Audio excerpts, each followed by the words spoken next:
Did you hear the wrap-up show? Ronnie accused you of being in love with me. Did you hear that?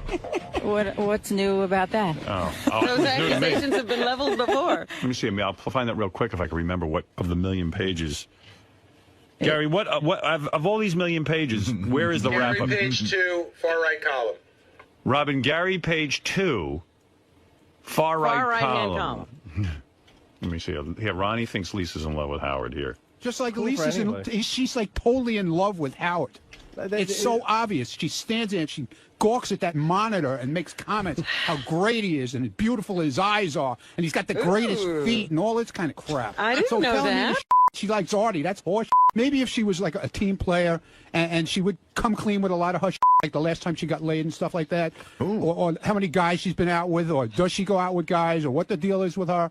I mean, and maybe if she did ask me about that story, maybe I would be more agreeable to do something with her. But to me, she's not a team player. She plays with the team when she wants to. That's it. She never answers anything. It's always like she'll walk away, and then when she doesn't get her way, she pouts, and she walks out of the room and she gets all pouty. You know, be part of the team if you want to be on the. You know, if you want to do the deal, be part of the team. Well, what about the first part of that statement?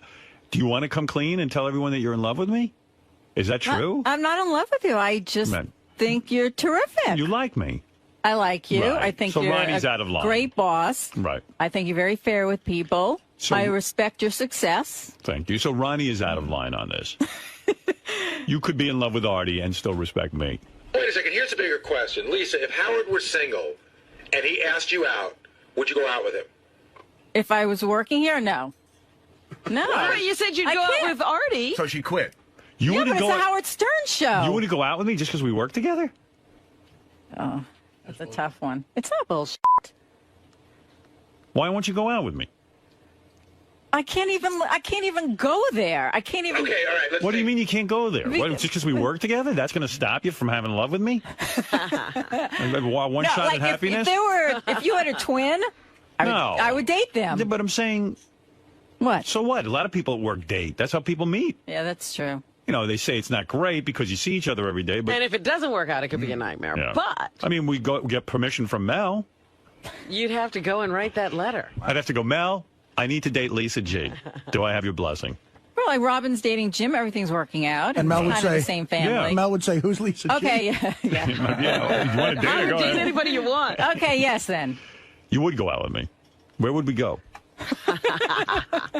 Where would you take me on a date? From her bedroom. Are you a good date? Are you a good date? I'm a terrific date. I think I'm a great date. I'm interesting. I'm handsome. What do you do on a first date? Yeah. Like, where I changed all conversation. No, what do I do? And I said the handsome thing sarcastically. I changed all the mirrors in my house because I look so ugly. I swear to God, I covered them up. What do you mean? I just look terrible. But the thing is, I would take you. I would do what I always do with a woman. I would take you to dinner. Do you actually go out on the first date? I thought Sure. your move was to have the first date at your apartment. That's when I was kind of on the down low. You know, I see. I was recently single and I could play that card. Yeah, you never got past that point. You met Beth. Yeah. And David Spade had a good move. Like, he says to a girl, I can't take you out because, you know what, it'll be reported in the paper that we're going out and won't give a chance for our relationship to develop. Let's meet over at my place. Yeah. So, like, Lisa and I would have to have a couple of dates at my apartment first. Like 10 dates. At least. Where, you know. Where she slept over. Right, it's hard for you to date. Once my peni goes in the vagina, then maybe then we could start talking about going out together. You know, but I think we'd have to get over that. Really? So That's where when- did you and Beth go? Did you sneak around to restaurants and stuff? We went out. We went to restaurants and things. No, but the first time you met, you met out. Yes, we met at a restaurant, but then we stayed in. And then you stayed in. Right, much to my form. You know, we stayed in, and then we started to go out, and she thought I was paranoid. And the next thing I knew, I had photographers hanging out in my hotel room in Hawaii, taking pictures of me, God knows doing what. Nice to see you guys jogging when no one else really knew. You knew. I knew, but I didn't say anything. You guys jogged? I used to go to the gym right by where you live, and I used to see the two of you walking up to Central Park to go for a run. I was right behind you. Hello, Never said stalker. You introduced running into the relationship very early on, huh? And you had matching bandanas. She used to. I don't think it was by design. She used to run, and she didn't run in the park, and I was showing her how to run in the park. I said, I think it's a great experience. She'll run in the park, and that was it. So I am a good date. I go running with you. You're like a... We're perfect for each other. But you got to me almost every day if I'm going to be interested. That's the thing, Lisa. That's a major thing with me.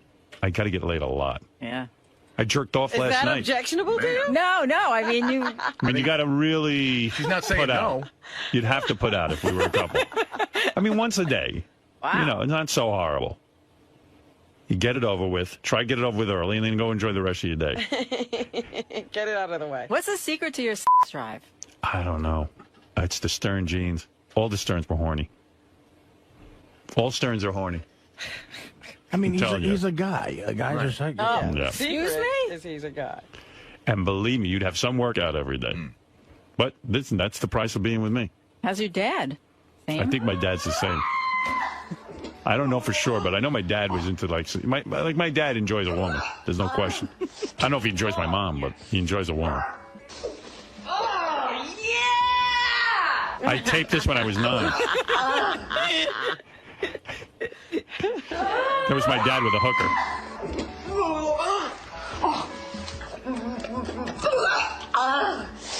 Oh, yes. But the sex is important. In fact, Beth was working yesterday. Soon as I get home, boom, right with the porno. 𝗧𝗵𝗲 𝗦𝗵cie𝘄𝗿𝗱 and me. Oh, yeah. So sexy, that girl. That girl is hot. You guys watch her at all? I'm trying to think who she is now. 𝗧𝗵𝗲. I think I have the right name. She's been in here, and I'm Yeah. trying to... Puerto Rican gal with the blonde hair. Boy, oh boy. She does things you like? Well, she's up on the stage with this guy, and she's blowing him, and she's in a little short dress, but like then she hikes it up, and he's squeezing her ass, and that's it. And I blow a load. That's it. I mean, she's so hot. It's crazy. And the way she blows a guy, oh, my God in heaven. I mean, she has such technique. Every girl should be like her. With the outfits and the high heels and the blowing. Maron. I mean, really. I mean, what more would a man want? You know, and guys go, oh, you can't marry a girl like that. She's a slut. Yeah, that's why you marry her, because she's a slut. She's hot. You just Here have she to watch is. her. That's her. There? Right Oh, there. yeah, Her. yeah. You should watch her have sex. Yep, I remember her. Cockroaches. She's spitting on dudes' penises. She's f***ing. I mean, don't ask what this girl's up to. Constantly. Loves it. Hey, mother. You want to play that way? Yeah. Don't worry, baby. Is that her? Yeah. Yeah, 𝗧𝗵𝗲. She's got a blade? This is from Lady Scarface 4. Lady Say Scarface. hello to my new friend. Oh, the one I have, she doesn't talk that much. Oh, that's funny. Say hello to my little friend. Fuck the Diaz brothers. Oh, You want some cock? yes. Huh? Yeah. What do you want? I want some cock in my pussy. Oh, what a girl. Really? I mean, honest to God. What do you want, little girl? I want cock in my pussy. Ay, puñeta. Oh, my God. Yeah. Yeah. ¿Te gusta? Ay, sí, puñeta. See. What does that mean? And she's open to everything, even anal. That's Open another... that back door for me. See? Open up that back Open door. that back door. Oh, yeah. God, this is so tight. Yes. I wouldn't want that on our date, Lisa, anal, but everything else I Not need. first date. Right. And what should a girl wear? Nothing. Oh, my God. No, I like the heels and nothing. Okay. Yeah, she would wear the heel. She's a No little short. sandals. You should wear those platform boots that like Gene Simmons wears in concert. I'm too tall for Lisa anyway, right, Lisa? I'm 6'5". How tall are you? 5'3". That's not so bad. One day you were talking to me, and I couldn't hear what you were saying. You're in a different... Well, we'd be lying down. Well, anyway, but thank you for saying you would be, Yeah, me and Willing to Jillian date. Barber, we'd fight over you. I would like that. That's another great movie you gotta... When's the last time you watched Scarface? Oh, you know what? I have a copy of that. I'm going to be I watching love that. Scarface. I think next I've weekend. watched that like a When million times. he's sitting in the jacuzzi with Michelle Pfeiffer and they're like, you know, her pussy is so fucking polluted. I can't even have fucking kids with her. Fucking slow. What are you doing there waiting around for me to fuck you? Why don't you go, I don't know, work with underprivileged, work with lepers or something? Josh, you're on the air. Fucking polluted. Hey, Howard, you were talking about 𝗧𝗵𝗲 𝗦𝗵. The rumor on her is that she has vaginal cancer and is no longer in the business. No, of course. What? No way. Yeah. Where'd you hear that? It. A friend of mine is dating her, and he's got this really crazy tattoo of her on him, and they live in Miami now, and she's runs a production company, and but she's no longer doing porn. But maybe she's not doing porn, but Vaginal cancer? I don't think she's got the vag cancer. I don't know. Just telling you what I heard. I've never seen it publicized, but this is from a very good source. Well, I'm sure so rumors start as soon as a hot chick like that retires from the industry. Right. Pussy cancer. Right She away. must have pussy cancer. I mean, what the hell? This chick's got pussy cancer. Oh! I'll put some radiation on the tip of my dick. Oh! Oh! I'll put some cancer medicine on my cock. Oh! Clear that pussy cancer up right away. Oh! Oh! I'll throw some chemotherapy on my balls. This way, when my balls are in your pussy, your cancer-filled plot, they'll fucking cure it. Oh! Hey, you got throat cancer? Because I could cure that, too. I'll throw some throat cancer medicine on my schveen. Hey, Josh. Oh! If get in touch with Carmen. Artie says he can cure her cancer. Hey, wait, Howard, before I go. You got ear cancer, Carmen? Yeah? Well, I'll put some ear cancer medicine on my cock and your skull out. Oh! Oh! In Wikipedia, they say that she announced that 2008 would be the last year she worked. Right. And that she's still flying out to where films are being made. Oh. Yeah, yeah. Oh. You got asshole cancer, honey? Yeah? I'll fucking cure it with my super cancer curing cock.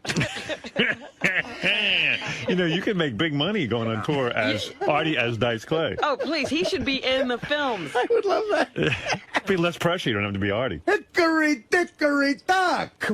I'm gonna cure your pussy cancer with my cock. Oh! All right, there it is, Hey, Josh. Howard. Thank you. Yes. Before I go, I got to ask Robin a question. How will you get medicine to her if she has liver cancer? Oh, I'll tell you what. I'll fuck her liver with my cock.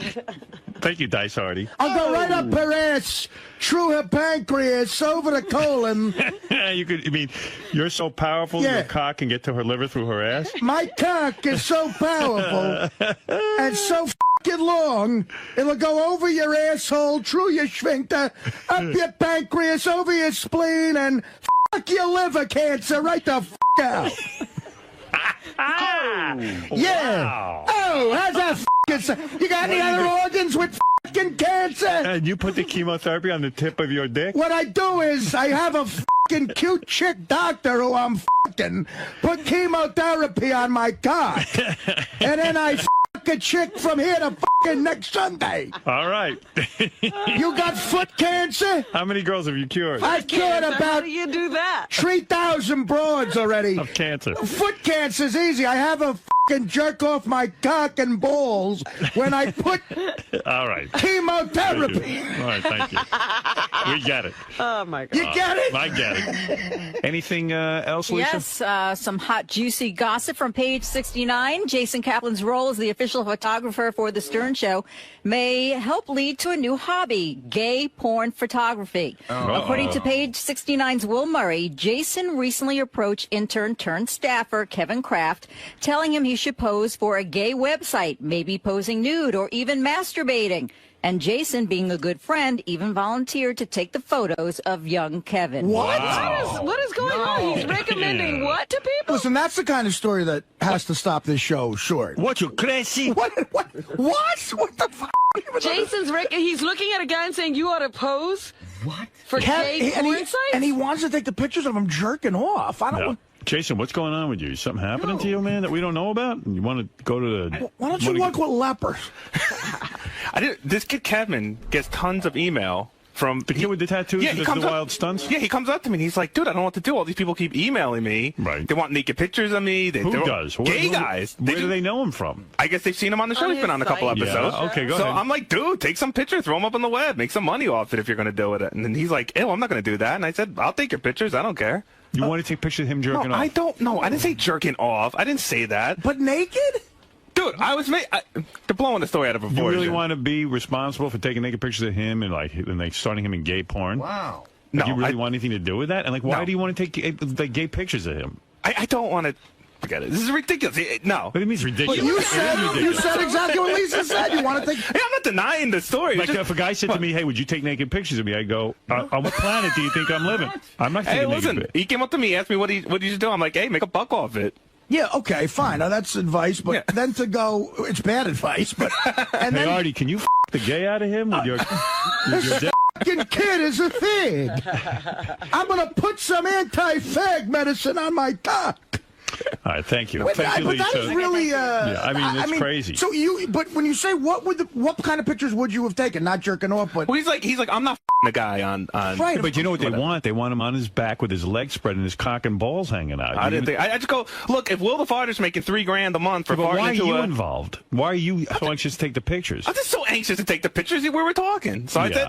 So he's like, well, I'm not gonna do it on the computer, and I'm just like, so just take naked pictures and throw yourself up there, and you'll take them. What do I care? What, you be naked for 2 minutes while I take pictures? Jason, wait a minute. Jason. Why do you want to do I think naked pictures of Richard Christie every other week. Why do you want to get into that kind of work? I'm not looking to get into it. I wasn't ready to start a business. Like, who would suggest to a guy, hey, let me take the pictures of you naked? Jason, that is the weirdest thing I've ever heard. Jason, are you gay? Seriously? No, I'm not gay. Do you have feelings for men? I have no feelings for men. You sure? I swear to God. It's okay if you do. Thank you, sir, but I don't. Because I don't know where you would want to take pictures of a naked guy. That's impossible. No, I just don't care. Like, you want to? No, I don't want to. Like, in other words, you have 24 hours in your day, and even an hour you want to fill taking a picture of naked guys? Wow. No. Like, why would you even suggest that to him? I don't know. Why would you say, hey, you should go be naked on the internet, but good luck? All right, fine. Hey, man, there's money in it. I don't care. Like, you get paid, you say? Yeah, of course. Oh, yeah, no, I'm going to do it for fun. All right. No, I'll just tell him, like, he's like, look, 𝗏𝗏 makes thousands of dollars a month. Yeah, and he's a creep, man. I mean, you don't think he's a creep. Hey, easy. I think he's a creep. Will is a talented. He's a talented creep. There's a lot of them around. Wayne Newton. All right, thank you. No problem. All right, thanks. All right, thank you, everyone. I don't know, man. Kevin was all creeped out by Jason saying this. I should doubt it. It's like Jason's trying to figure out a way to get his clothes off. I mean, you know what? What would you think if a guy asked you that? Like, I mean, obviously he wants to me. Were you all creeped out when this is Kevin, by the way? Do gay guys really write you and want to see you naked?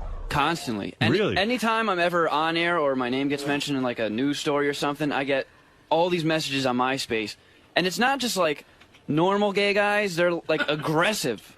There's no such thing as a normal gay guy. Into you, too? Joey Boots had a thing. Oh, that's right. This is the guy Boots wants to buy. So when Jason said, I want to take naked pictures of you, were you kind of freaked out? Well, I thought it was a joke. I thought he was just busting my balls until it went on for like 15 minutes. Really? He really tried to sell himself to you? Yeah, oh, yeah. I need more ass. If you just put it up in the air a little more.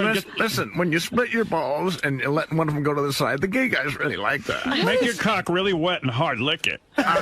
Can you try to push your pucker out a little bit? I'm going to spit on your cock so it looks shining, glistening. You don't have enough spit. Maybe I have to lick it a little bit. Rub your cock harder for me and show me more balls. 15 minutes? Could you knock the lint off the tip of your dick, please? There's lint on there. I'm reading that on my lens. Let me see your pretty feet. You know what? You guys are being funny, but you know, that would really...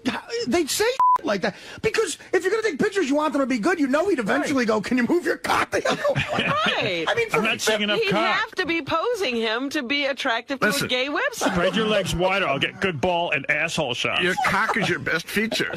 Flaunt it.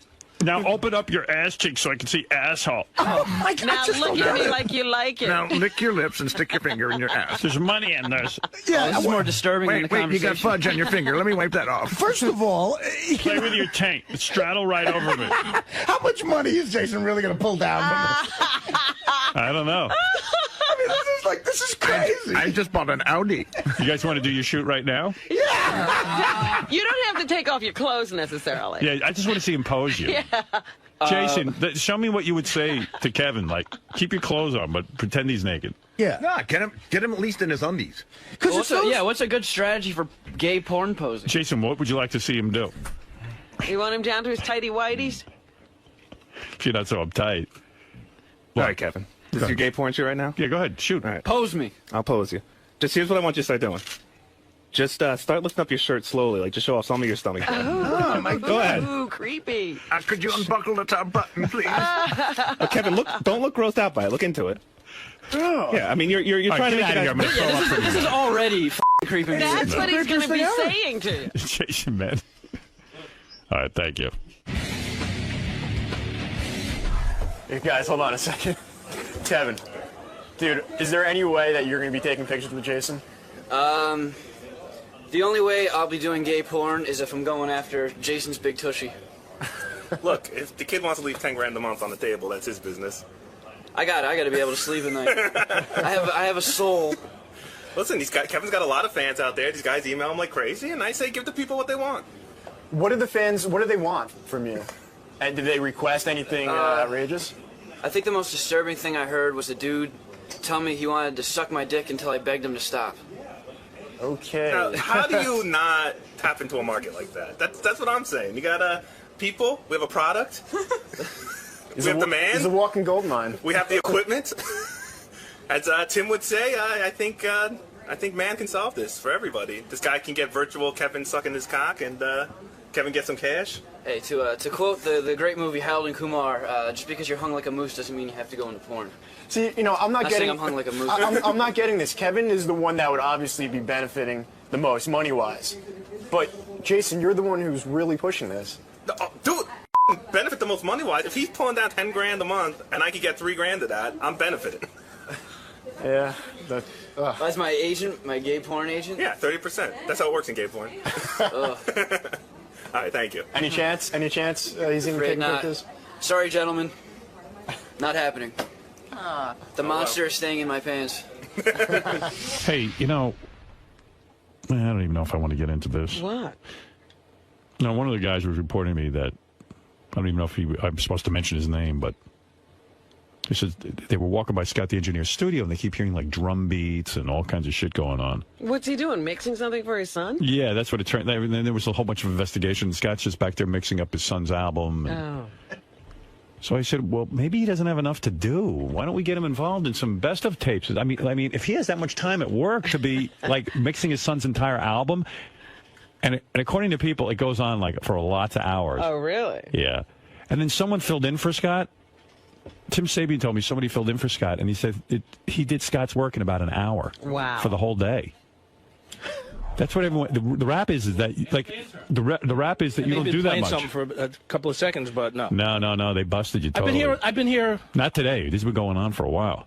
No, it hasn't. Because yeah. that's a lie too. All right, so, this is all. Yeah, I was playing some stuff. Just want you to know it's getting back to me. I was playing some stuff. I do it all on my own time. I was here for the past 2 weekends doing my own. No, stuff. I understand that. So but this was during the day. There's nothing going on that I shouldn't be doing. How come Tim reported to me that your whole job was done in an hour?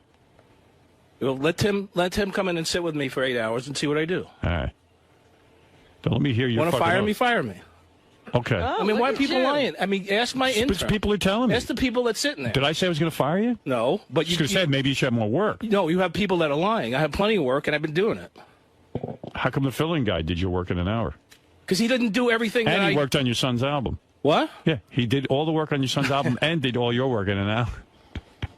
You know, people have nothing else to do but f***ing trash other people. You know, they can all go f*** themselves. Scott, who do you think's lying about this? It's fucking, you know, Jason and Will and, you know, the whole bunch of people over here. Who else would it be? I mean, who else? Page 69 and all you assholes in there. Who else would it be? Lisa, get the f*** out of my face. Who monitors what he does anyway? Who knows what he does? I think he's his own boss. Yeah, right? He's having like a mini meltdown, Howard. Oh, yeah? Am I missing it? Yeah, he just came and yelled at Will and Jason and those losers at page 69. And it's pretty offensive for a guy who wasn't doing it. The answer is, I wasn't doing it. Maybe he feels guilty. Let me see a log of what he does. What does he do anyway? I don't even know anymore. Is there a log? Because we don't do that many bits. What does he do all day? You know, I'm going to be really honest with you. I mean, we do a lot of bits, but we do them in Richard and Sal's room. Right. I know that we did take away a lot of, like, he doesn't have to do best of here. And that was a big deal that he had to do over there. And I know that Richard and Sal do a lot of the pre-recorded bits. I know that Scott gets Robin's news ready, and he makes sure your studio's set up in the morning. But yeah, we heard the whole thing is like getting Robin's news clips. Other than that, he's done. Hey, Scott, what else do you do besides Robin's news clips? Scott? Well, I just want to know what he's doing. I don't even know what he does. He said on the wrap-up show that his studio's a real pig. Yeah. And besides Robin's news clips, what do you do? I just don't even know. I do anything. What do you do besides Robin's news clips? I've been working on a lot of the specials that we do, music specials. Right. Working on game show special now. Oh, you are? Yeah. Oh, okay, good. That's what I was doing today. Game show special? Yeah. No. All right, so you're working on that stuff. Yeah. John Hine just told me he does a lot of work on a special. I just heard him editing some of the Tom Bergeron stuff. Okay. So and I'm responsible for making sure that everything is kind of working in here. Kind of. You know, that's when I come in, and my intern, and we work with Evan, and we come in and we make sure everything's right. Okay. is right in as long here. as you got enough work to do. I don't want to see you loafing. Yeah, I do. Okay. I believe also you get my Hawaiian punch in the morning, right? Yes, I try. And he's also the With president of Afghanistan. Aren't you the president of Afghanistan? Part-time, I do that as well. And he manages Celine Dion, too. All right, thank you. I gave that up. As long as you got stuff I got to do. that reference very Oh, well. yeah, I got stuff to do. Okay, cool. I'm not useless yet. Thank you. He was asking to be fired like 2 seconds ago. I know. You want to fire me? I mean, fuck everyone. We just want to know what you're doing. The people that lie, you know why what? didn't you fire People them? who pay you have a right to know if you're busy enough. No, I know that, but why did the people that lie to you? Do the people that lie to me want to come in? I said that I was playing something for a minute. I didn't deny that, but I heard it was I'm not longer sitting than that. there and working on it. We heard it was like a whole thing going on back there. I'll do that in my own time. All right, fair enough. All right, just want to make sure you're busy, that's all. I don't need you loafing. You're a high-salaried guy around here. So, do you know who threw Scott under the bus? Maybe. Maybe I do, maybe I don't. Come on, tell me. Maybe I do, maybe I don't. I won't tell him who said Who, me? Yeah, come on. Listen, we work in, as Bill Maher said, we work in a viper's nest, and anyone can sting you at any time. So, if I knew, I wouldn't say. Let's put it that way. Just deal with it. You know, So- Scott spends all week recording his kid's album, and you know, someone's bound to hear it, or 2 people, or 3 people, or more. He claims that he was just playing a little bit during, work hours, just playing it, not working on it. Hey, man. Do you buy that? I have no idea. Scott's his own guy.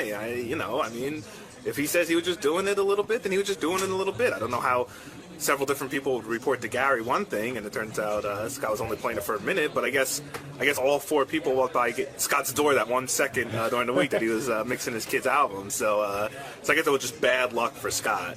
But I can say that if it was my story, I would have saved it for page 69. So it didn't come from me or Will. That's all I'll say. Because the man's behind the camera. So, Ronnie. What now? I was asking around about to find out who threw Scott under the bus It before. wasn't me. Don't, 𝗂𝗵𝗲 man. So I talked Getting to a little Joe. sick of his horse too. Why? What is Because right the first thing he comes, he says, I was the one who threw him under the bus. Well, I talked to Jason because, you could see why I would go to him first. Yeah, well, Jason's a total rat around here. Yeah, and he said it wasn't him or Will. Okay. And he told me to look a little bit closer, like people who are in Scott's office. Well, implying you or Lisa G. Wasn't me. All right, Lisa, I've been asking around trying to find out who threw Scott under the bus before. Right. And the first person I went to is Jason, and he usually fesses up to things like this, but he said it's not him, it's no one in the bullpen. And he told me to look a little bit closer as, maybe you or Ronnie who are always in the studio. Oh, that's ridiculous. No. And Ronnie says it's not him. And it's not me.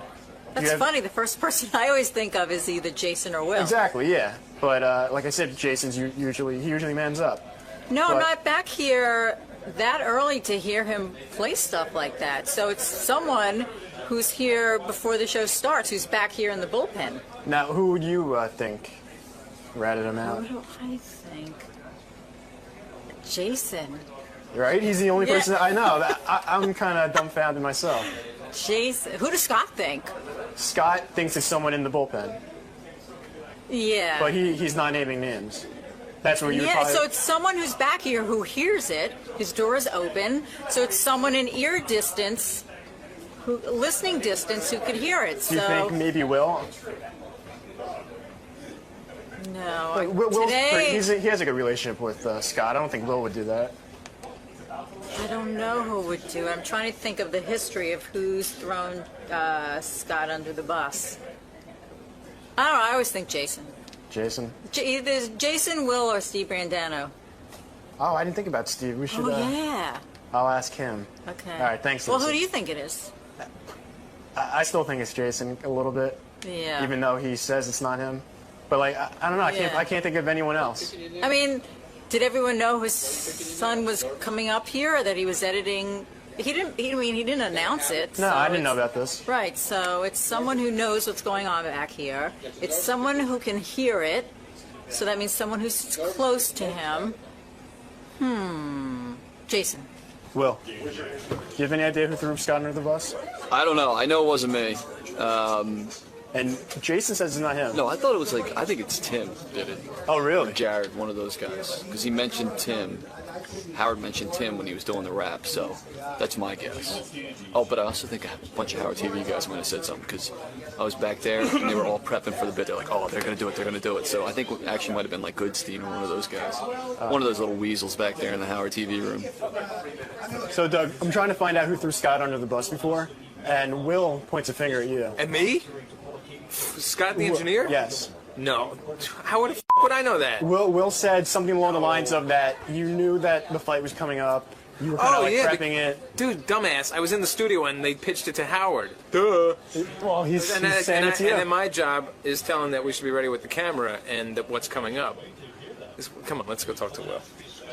I bet you I know who it is. We'll play this tape back. He said he pointed it. Said the Howard TV guys, especially you. You think I knew about Scott? Hold on. I would say this guy knew about Scott. I don't think it is. I would say he. First of all, I think you heard Gary explain that he had an inkling this was going on, then that sent out spies to look into it. Yeah. I would have saved anything for a page 6. If I was the spy, I would have made it a page 69 story. Okay, let's get. Watch this. You want? Gary? What's up? Was I your spy for the Scott the Engineer story? No. Thank you. That's it. See? That's it. Case dismissed. I really had nothing to do with it. No, I didn't think it was you. Oh, wait, you're asking Doug and are we trying to deflect on me? Everyone's fucking trying to deflect on me. I didn't do it. You got the reputation. Chris, you're on the air. Go ahead. What's up, Howard? Hey. I want to know what happened with Miss Howard TV and Artie at Letterman. Hey, did you bring that chick to Letterman? Yeah. Yes, I did. Oh. She's very nice. Look at you keeping things quiet. Did you cure her vaginal cancer?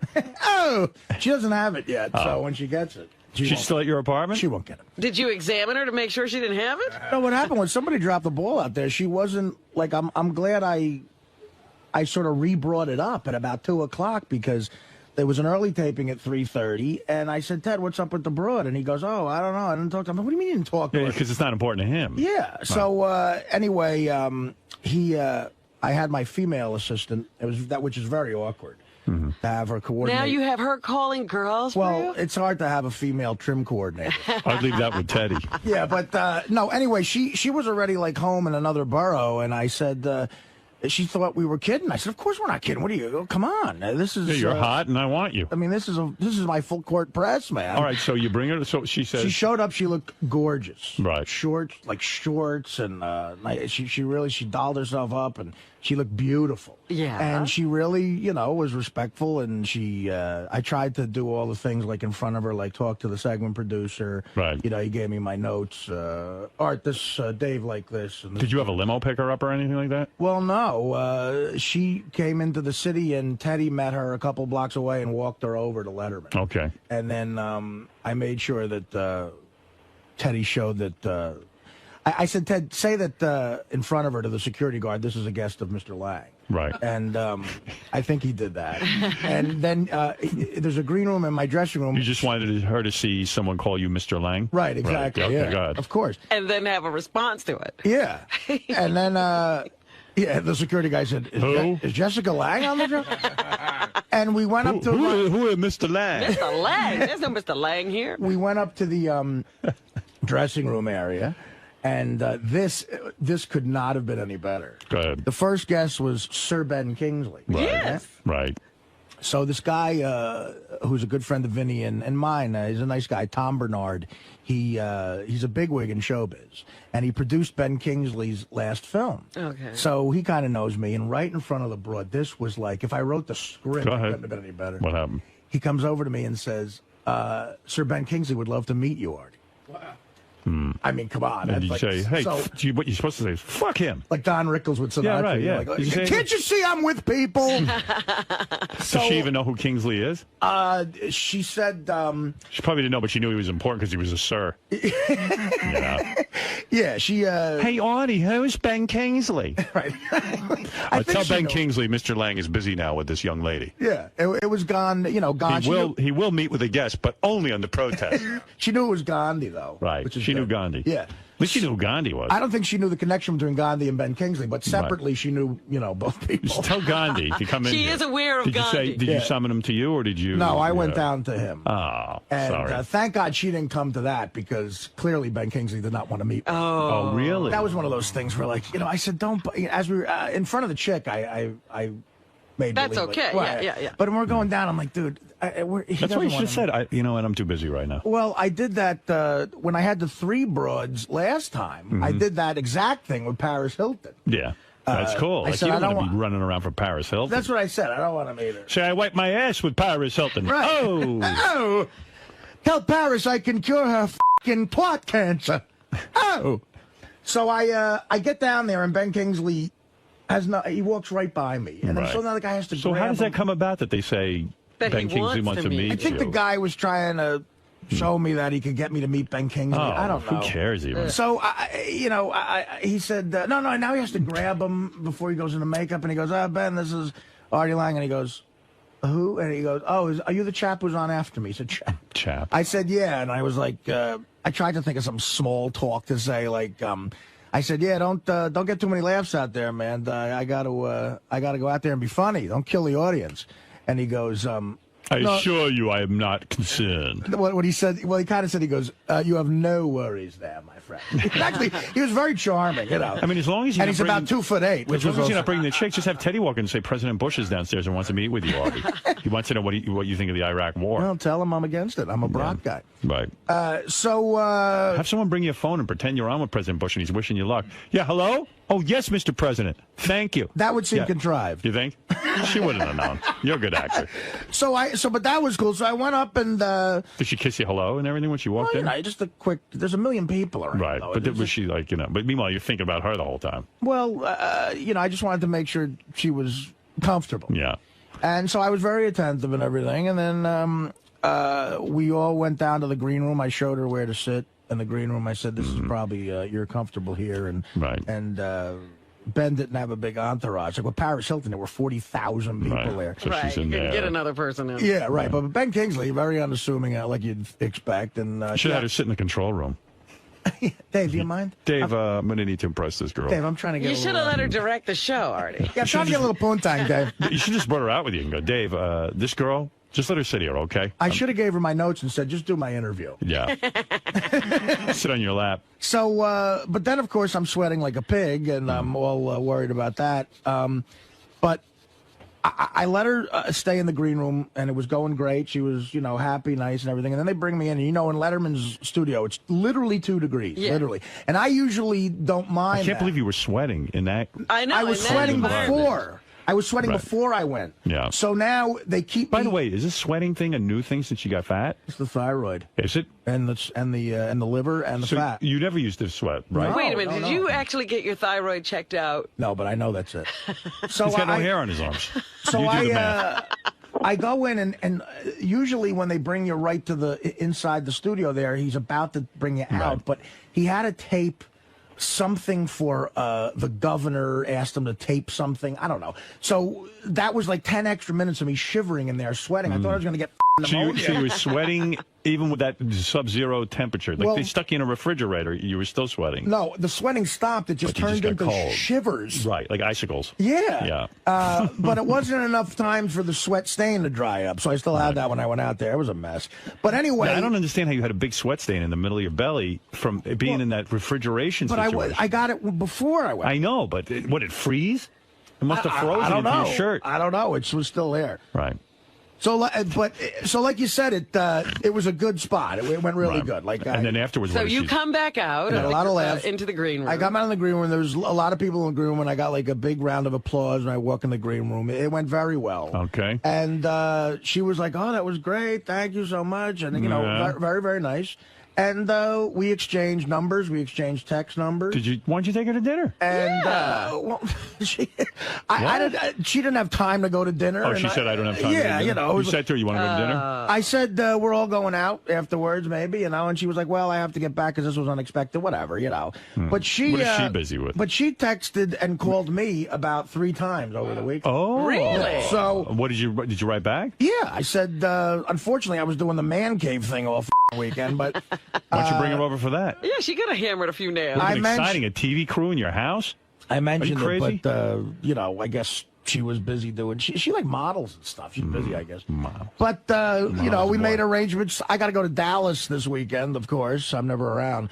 But we made arrangements to have dinner this week. Well, yeah. What's good about it is I don't have to fly to Dallas till Friday. So Thursday. Take her out Thursday night. Yeah. Where are you taking her? I think I could do.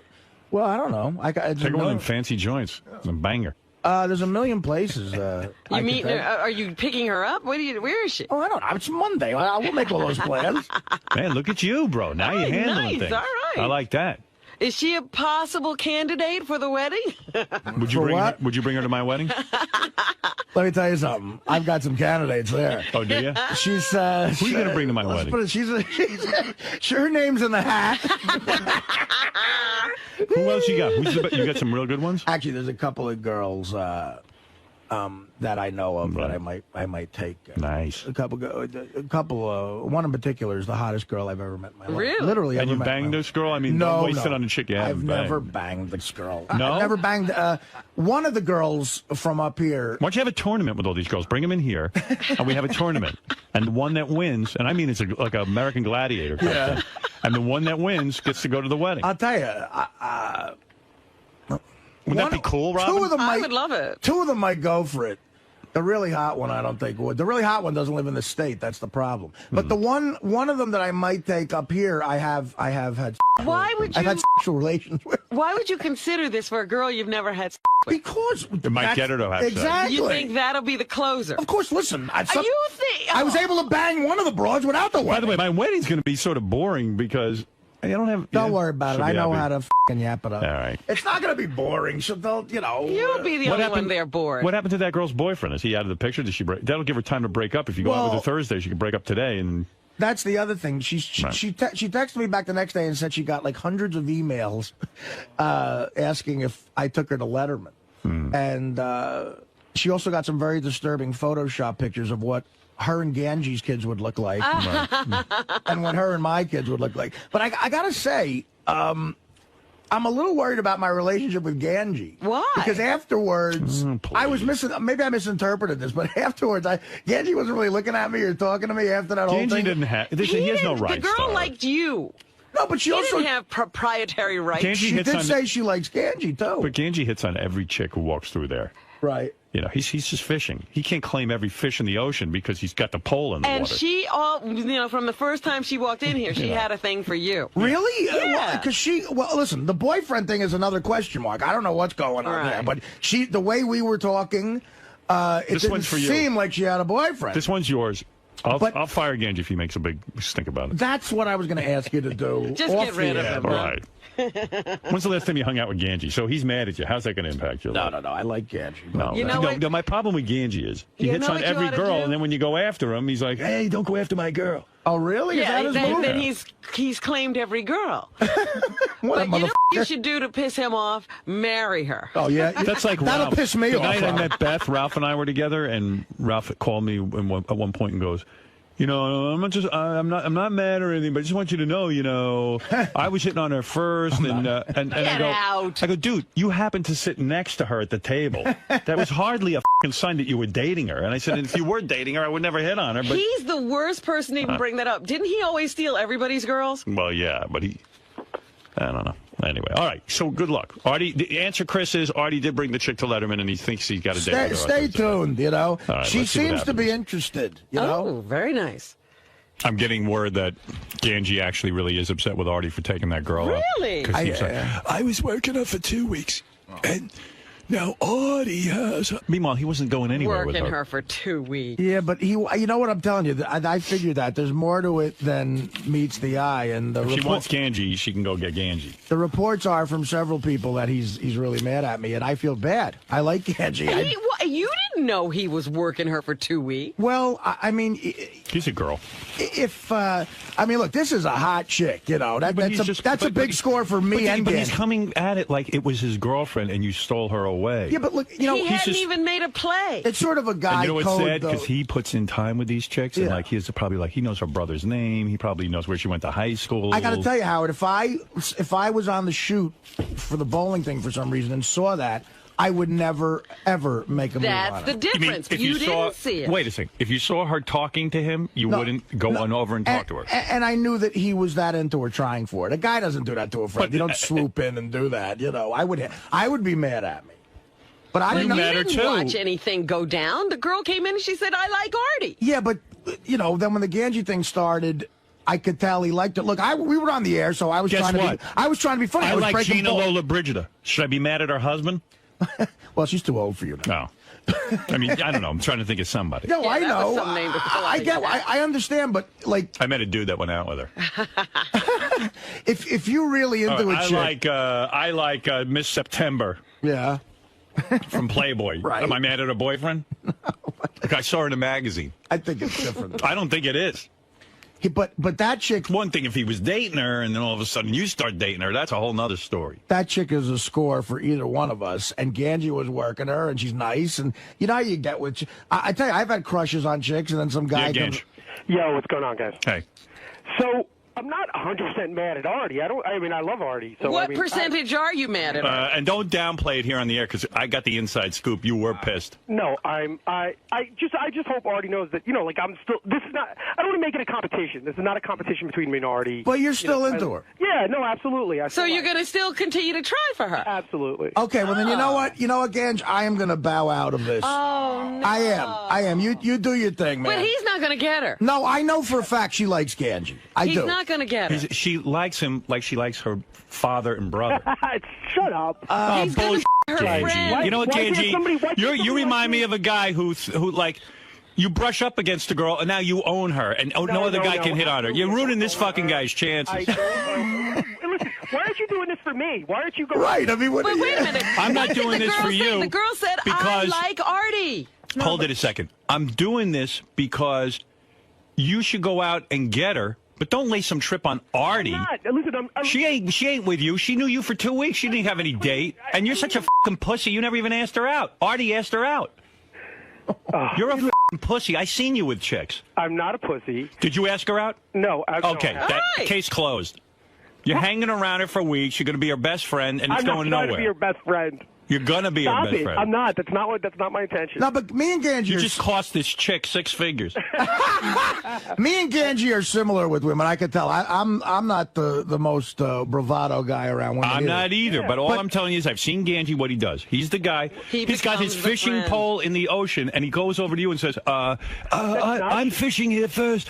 The fish are here for me. That's not true. No, he's a cock blocker. Like that. Gange. Stop that. But Why how are you could late? be mad So in at other Artie? words- Artie didn't know you were involved. Gange, why don't we announce to every man on the planet that he has to lay off this girl? That's right. Every girl is off limits till Gange picks Well, one. listen, if I didn't know Gange, but I knew of a guy like that, I wouldn't stop in a heartbeat. No, of course not. But we're No, friends. but wait a second. Why can't you go out with this girl, and why can't Gange? Let the best man win. Howard, listen, it'll create such weirdness. I've seen this happen he'll before. get over it. No, I don't. Gange, you know what? You've known her longer, and I understand, and I barely know her. And how about he hasn't asked her out ever? You're not going to go out on Thursday with her? You No, already got it. Oh, I'm not. I'm my gonna. God. You got a date with her, and you're I gonna... don't have a date with her. Nothing's official yet. We talked about it. You're insane. Listen, dude. I just, Gange, I think you Artie's a should. man, and this is what men do. No, they don't. No, No they real don't. man does this. No, You're a fucking pussy. I am not a pussy. I've told you that your whole life. You're a pussy. Why am I a pussy? Listen, Daddy can't get you this girl. Sorry, Daddy to get me everything. Daddy can't get you this girl. So Well, yeah, now no. Artie's got to back off. But why are you trying to throw me under the bus? I'm not. I'm saying to you, go out and get this fucking girl. What are you telling Artie not to get her for? You're not getting her. Competing competing with somebody in my own world here. You know what, Gange? Inform us of every chick. You're competing with every man on earth. Inform us of every chick you meet so I can alert my audience so they stay away from her. But every man on earth isn't his friend, though. Yeah, but he had 2 weeks, Artie. 2 weeks for me is not... Weeks. 2 weeks for me is not all. It took me 4 years to how ask many a chick times out. did she text you this weekend? 0. No, actually, last night and Friday night. I'm sure she has. Well, she mentioned Gange in one of her texts to me. She So goes, then I why? really like both you and So- Gange, and you should stay in touch with me. But, Howard, first of all, I love She the said fact that? that you're fighting for me. No, I do. I'm fighting for both of you guys. Gange's not getting my point.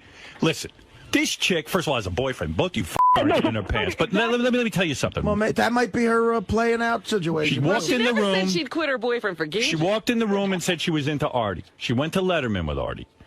Gange, if he's such a fucking prize to this girl and she's digging him, She wouldn't have done that. or she can go out with him too. But if she liked Gange, If she was into Gange, she never would never have done brought that. up the Artie thing in front of him. So now, guess what, dude? You're going to lose out, and this he's fucking not guy's gonna not going to get do her. anything. But you know what? Listen, without getting into detail. Hey, Gange, can you call us after a year and let us know that you haven't scored with this girl, so then maybe Artie can call her? But let her make a decision. Listen, I'm going to say... You're not letting her make a decision. You're making the decision. If Gange wants to take her out, he should take her out without one of his friends looming Yeah, over. but the He girl should even be- said she wanted to go out with you, not with Gange.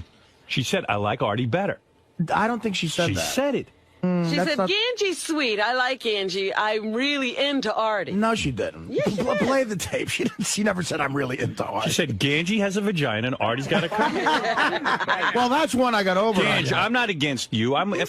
But I just know how you are, and I know that you're just like laying claim to this girl without any fucking context whatsoever. Because you worked with her. She did Bowling Beauties, and Gange was there, so now it's his girlfriend. I don't lame anybody. Listen, I kind of feel like I like asshole. her. I think she's, obviously really cute. I think I have a lot of, I like a lot of things about her. You know, when a dog... Can I tell you something, Gange? I'm going to give you a little lesson in life.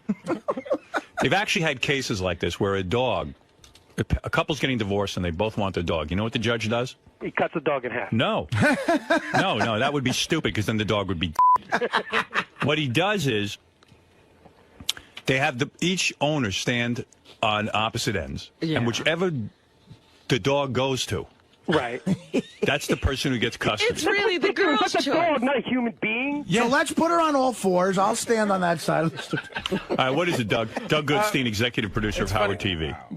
She doesn't only have a boyfriend; she has a live-in boyfriend. Yeah. No, wow. wait a minute. What you guys are fighting That's over. not the information I got. Oh, that's what we got. We did a shoot with her in her apartment. Okay. I guess with the live-in. Well, you know what, then, Gange? Maybe she's a little player. No, so you fuck know her. what? Give her to Gange. Well, she's playing everyone. Well, She's not playing anyone. Check this out. Gange thinks he's in a relationship with her because he's talked to her a couple of times. He was smitten with her. I mean, Yeah. he really. No, I Yeah, really. but guess think he what? A lot of guys are smitten with him. And you know what? Gange needs to hire his father to go out and rub out every guy in the planet who's smitten with her. Guess what? A lot of guys are smitten with her. But guess what? She ain't smitten with Gange. Yeah, but you got to make a play. Can I tell you something funny?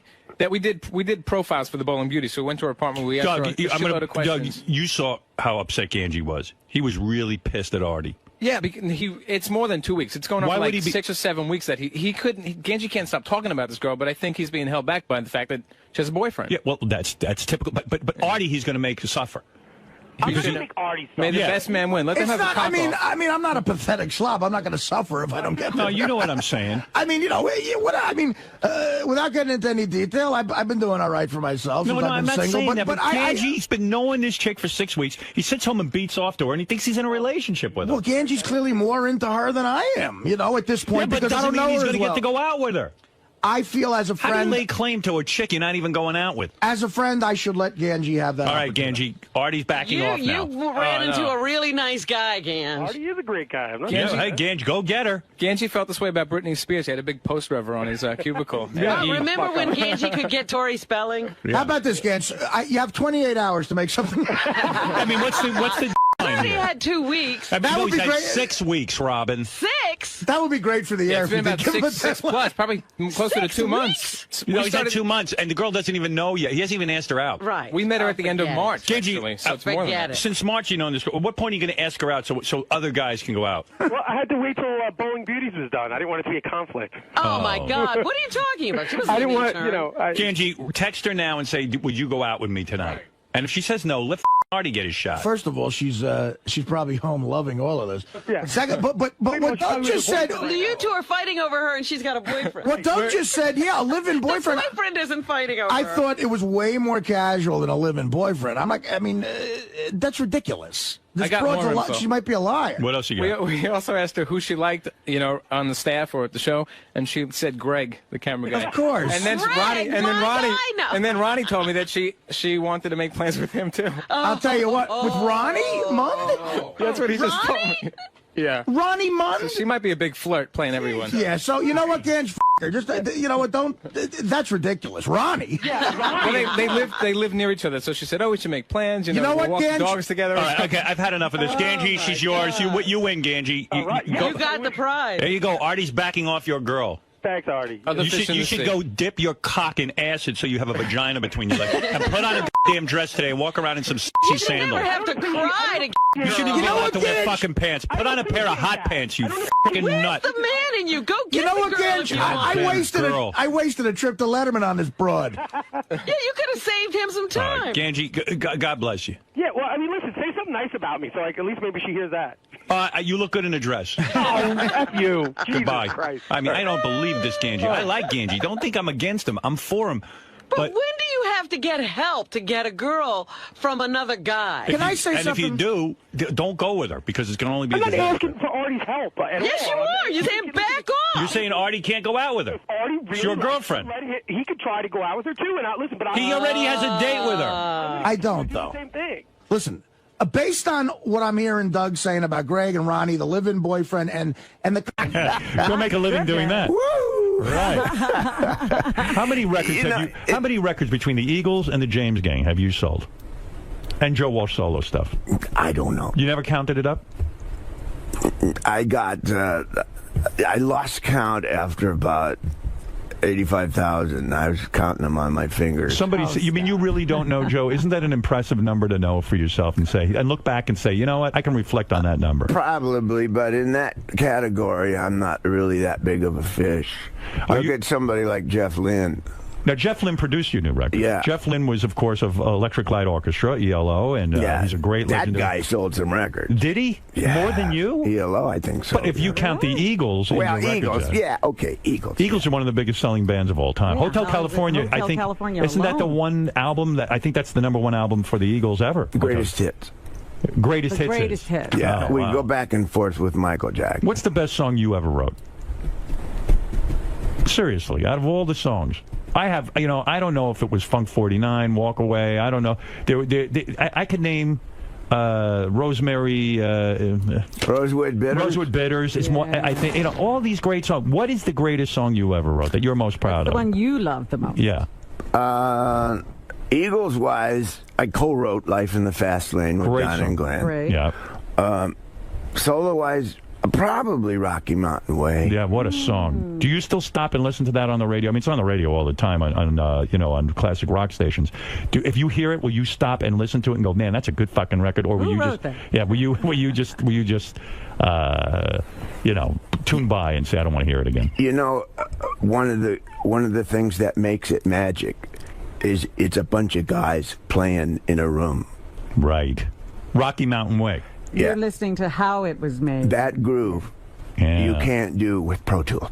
No. And you remember when you came up with that, or were you so drunk? Like, was that part of your drunken formula where, like, hey, I get really high and I write? Do you remember any of that process of writing that great song? Yeah. Oh, you do? Yeah. What was the process on that one? I was in Colorado. Right. I had left the James Gang. I was worried that I might have made a mistake. It's scary. Yeah. Yeah. Yeah. Because that was a successful entity. Yeah. Right. Yeah, we were doing fine. Why did you leave?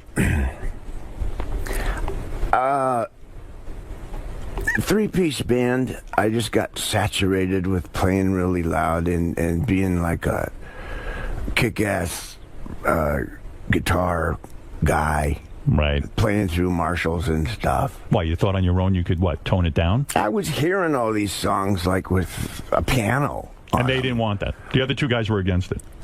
Kinda. And also your audience demanded you be a certain sound. So if you went to a piano, you were afraid the audience would reject. So you just said, fuck it, I'll leave the whole thing. Yeah. Did those guys want to kill you for breaking up something successful? No. Did you call to apologize to them when you got sober? I didn't have to really apologize. I apologized when I quit. I just said, guys, I can't do this. I'm a musician, too. Yeah. And I got to go have a look at that. And so so you were scared, you were in Colorado. I'm in Colorado, okay. And I have an album done, which was the Barnstorm album, the first solo album I did. And I'm mowing the lawn. And you were mowing the lawn? I was mowing the lawn, yeah. Rock stars mow lawns? I didn't have any words for Rocky Mountain Way, but we had the track done. Right. And I'm just dead in the water about this song. What is it about? You mean you just hear music? There's no vocal. There's no tune, really, except that. If there were words, I hear where they go. But you don't have the actual words. I don't know what they are. So how do they come to you? Well, I'm mowing the lawn.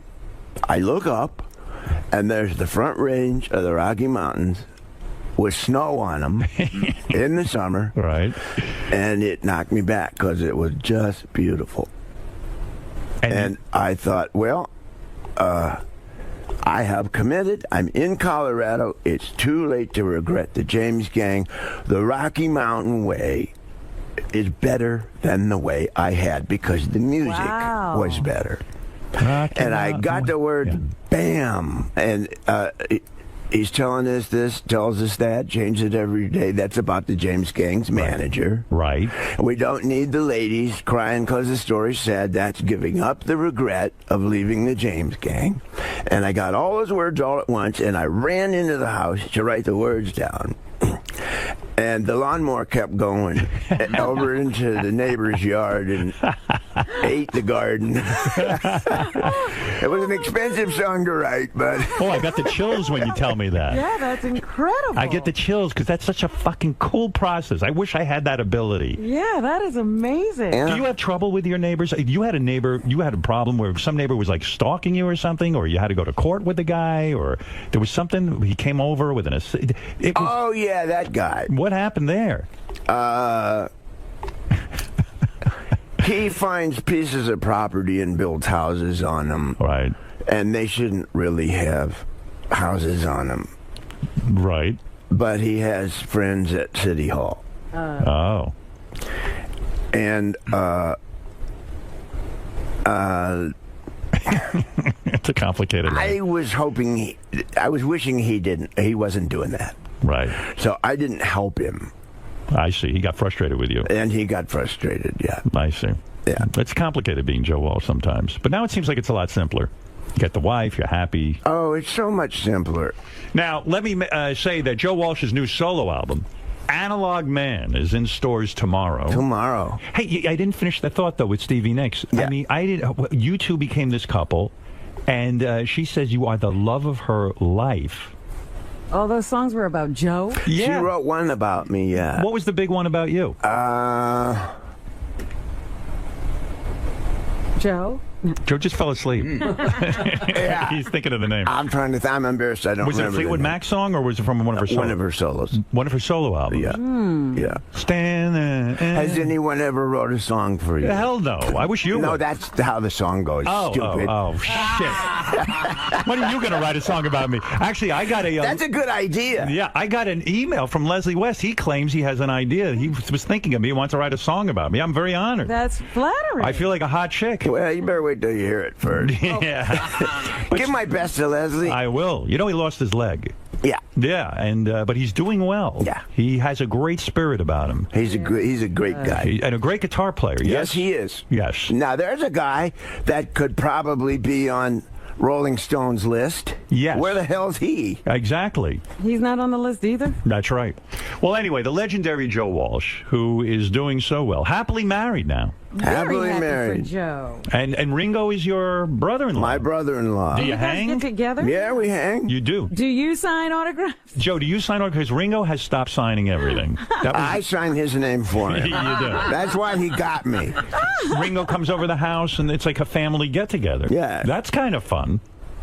I mean, that's an interesting thing. Yeah, he says, sign all these albums for me. I'm done. You get along with each other? Very well. You do. You know, he's so down to earth, Paul too, for what those guys have been through. Right. And the really good positive energy. And in terms of a family, I got this huge family that came along with my wife, and it's a dynamic I'd never been around because they're really close. And learning to be part of is one of the things that has opened me up. Right. And made me feel, given me confidence, which is something I never had. That's why I drank. Yeah. Well, I'm glad you're not drinking. I'm glad you're healthy. So having Ringo, his insight and his wisdom has helped me with my life and as a human being, besides the music part of it. Yeah, he seems like a real good. I mean, I got to know Paul McCartney a little bit. What an amazing guy. Yeah. I mean, something else. Yeah. I always say, you talk about guys who strip it down, so to speak, who are analog men. I was talking the other day, I heard a song of his that I hadn't heard in years. It was from his first solo album after he left the Beatles. It was Turn It Up. What's the name of that song? Ooh You. Ooh You. And I love this song, Ooh You, but it's so fucking stripped down. And in fact, he's in a studio doing it, and he says, turn it up. He's talking to the engineer. And it became part of the song. Yeah. That's the shit I like. That's analog. That's analog. That's what we're talking about. Yeah. You and Ringo, you and Ringo ever swap sisters? Would that ever happen? Like you do his? Howard, I'm not going to stoop to that mentality. Let's go get our asses waxed. Right. Listen, this. Oh, and by the way, the single is "Lucky That Way." I'll play a little. Is that right? I want to hear. Yeah. Let me see. "Lucky That Way" sounds like your life now. Joe Walsh, the new solo album "Analog Men," and that's in stores tomorrow.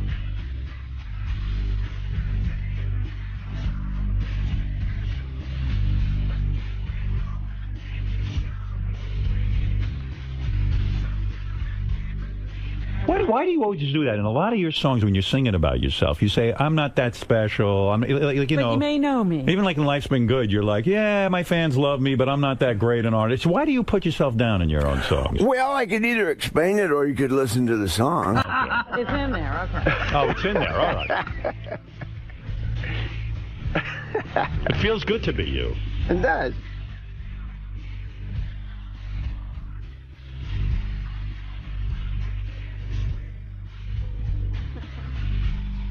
Listen to the chorus. I am. Oh, yeah. But here comes the chorus. When you wrote you had a Maserati, did you really have the Maserati? It would be logical. But do you really have the palm trees in the swimming pool now? Yeah. You do? Yeah. Here we go.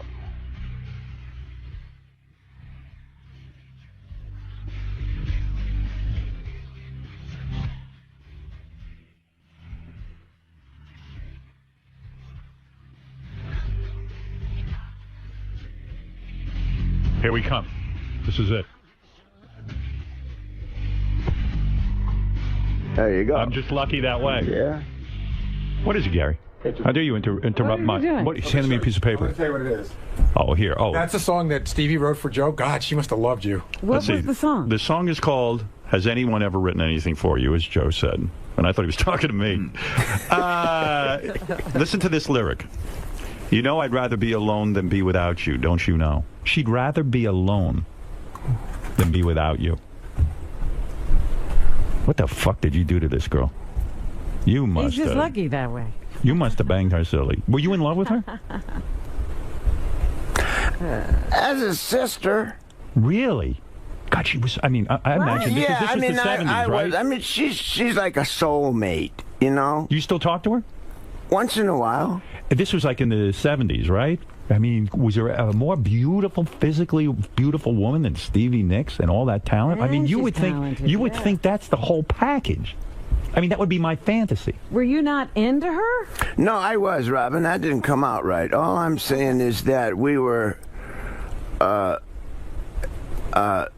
seeking refuge, kind of, in each other's presence. Because you both were into drugs at that point? Kind of, yeah, there was that part of it, but we were on the road, we had careers, we were both lonely, Why did you never marry her? Did the thought cross your mind at one point? No. And you never thought that way, even in terms of like a powerful couple? Like, oh my God, there's two incredibly powerful people in rock Or and roll. maybe that would have been too much. Well, the relationship came and ran its course, as rock and roll relationships do. Does it get competitive? Like, do you sit there, and she was in Fleetwood Mac at that point, I guess. No, she wasn't. She wasn't. No. She was a solo, or she was in Buckingham next. Yeah. And does it get competitive? Is that the problem? Like, you could never really marry another singer-songwriter because the two of you sit there and drive each other nuts with that stuff, career? What made it possible was that we toured together. Right. So when you tour together, it's and we spent all that time together. But you were not monogamous with her, so she probably got jealous too, because knowing you back in those days, you were not going to be limited to one woman, true? You weren't going to be limited to one drink and not one woman. You were an addict. We were both monogamous for that summer. That's a pretty long time. Yeah. So you A felt whole something for season. her. Well, yeah, in rock and roll, that's 10 years. That's a long time. That's a long time. When we stopped touring, we Drifted apart. I had to. Yeah. Yeah. I had to. Look at you. What a life. But do you think you could have been with somebody as powerful and talented as Stevie? No, I don't think either of us could have committed to a lasting relationship in the state that we were in. You surprised Steven Tyler's a judge on American Idol? Seriously. I mean, Steven Tyler's one of the great songwriter, great rock and roll stars. I don't exactly know why he's doing that. I had heard that it was for the money. That literally he had gone through so much money that it was like a $10 million payday. That makes sense. Yeah. You held on to a lot of your money, even though all the marriages and getting high and everything. How did you manage to hold on to your money? I know you're worth $164 million. You know that? I do. Who'd you hear that from? Your accountant told me. He's still got $164 million on his own. No one told me, but I read it on the internet that you were worth around $164 million. And that makes sense to me, between the Eagles and all the music, and royalties and touring. But you could have lost it all, right? I did. You lost every dime you had? Pretty much. When was that? When I went into recovery. No kidding. And then, in 1994, the Eagles decided to go back to work. Mm-hmm. And so I had a clean start. And they came to you and said, Joe, we're putting you in the band, but you got to get clean, right? We can't do it without you. And we can't do it unless you're sober. Don and Glenn said that to me. They saved your life. It was an intervention. And they were real brothers when they did that. That's right. Because that's what I needed. It motivated you. You were broke? So you are not worth $164 million. No, I'm not. Right. Because you got to get back, that's a lot of money. Does that bother you? Does that bother you at all that you pissed away a lot of money? Not the money, the time. You lost a lot of time in your life. Yeah. There's like 12 years in there. I wish I had back. Right. You Right. know? Yeah. But, I'm alive. I'm here. It's true, because when you go through life that way, that high, it's like, wow, I don't even know what the fuck I did. There's so many things I could have learned. Based on all accounts, I had a great time. But you don't remember. I probably remember more. Yeah, you know more than I do. I remember doing a TV show, and I wanted you to be a guest, Howard, and you what are you slept through asking it. when I'm me all these questions? You know more than me. I know, that's so true. All right, listen, Joe Walsh, it's exciting. New music from Joe. Analog Man is in stores tomorrow. Hi, Marjorie, I love you. Marjorie, I love you too, baby. And Robin, I love you too. I love you, Joe. Hope you're feeling better. JoeWalsh.com is where you can go to get all your Joe information. And Joe, anytime you come and see us, you know I like it. Next time, come back with a full album only about me. America's Sweetheart. I'm going to call Leslie. Call Leslie. I think we could write a good song about you. I think it's time you two teamed up and wrote a song about That me. would be good. I don't need you to make amends or anything like that with me. I'm fine with you. Well, after we write the song, we may need to. Yeah. The great and legendary Joe Walsh. Thanks, Joe. Joe. That was so cool. Yeah. What elements would a song about Howard Stern have to contain? If you were gonna get together with Leslie and write a song, what does a Howard Stern themed song sound like? Funky. Yeah. Kind of funky, kind of Ramones. Little funk, a little punk. Yeah, yeah, funky punk or punky funk, something like that. Words. Parts of it really nice and friendly, and parts of it awful. Like Howard. reflects his personality. Yeah. Yeah. I'm going to talk to Leslie West, and I'll get back to you with more of it. Cool. I think that would be a great song to hear. Now, we got to think of stuff that rhymes with Stern. That's your homework assignment. Burn is my first word there. Yeah. He's got a fire inside him. Yeah. What rhymes with Stern? Well, no, I'm not going to go there. Great to be back. Joe, it's great seeing you. One quick thing I was going to ask you. You guys seem very like-minded when you talk about, digital technology and the virtual world and its influence on music. Do you think Howard's an analog man in spirit? The way he approaches his show and the love of the performance and some of the errors that come along with it? Howard wouldn't be Howard without all those analog years of being on the radio and, like I say, cart machines and stuff. Howard very good and belongs in the digital age. I know about it too, but Howard wouldn't be Howard without all those years of knowledge and insight of the analog days. That's all I'll say.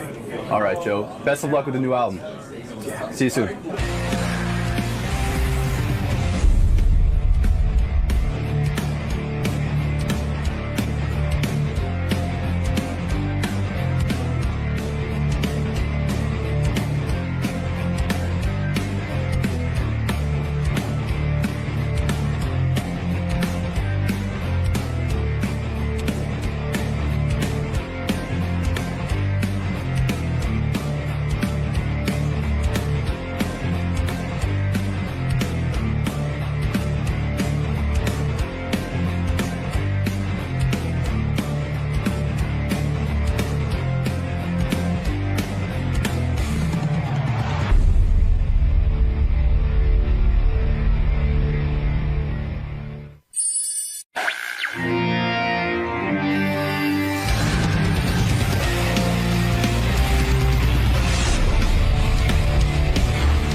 Friend and show. It's Old Friends Week at the Stern Show. Today's Joan Rivers. Okay. Okay? She's got a new book out, Yes, I know. I read about it in the newspaper yesterday. You know what it's called? Very similar to what I think you would title the book. Yeah. The first line is, I hate everyone.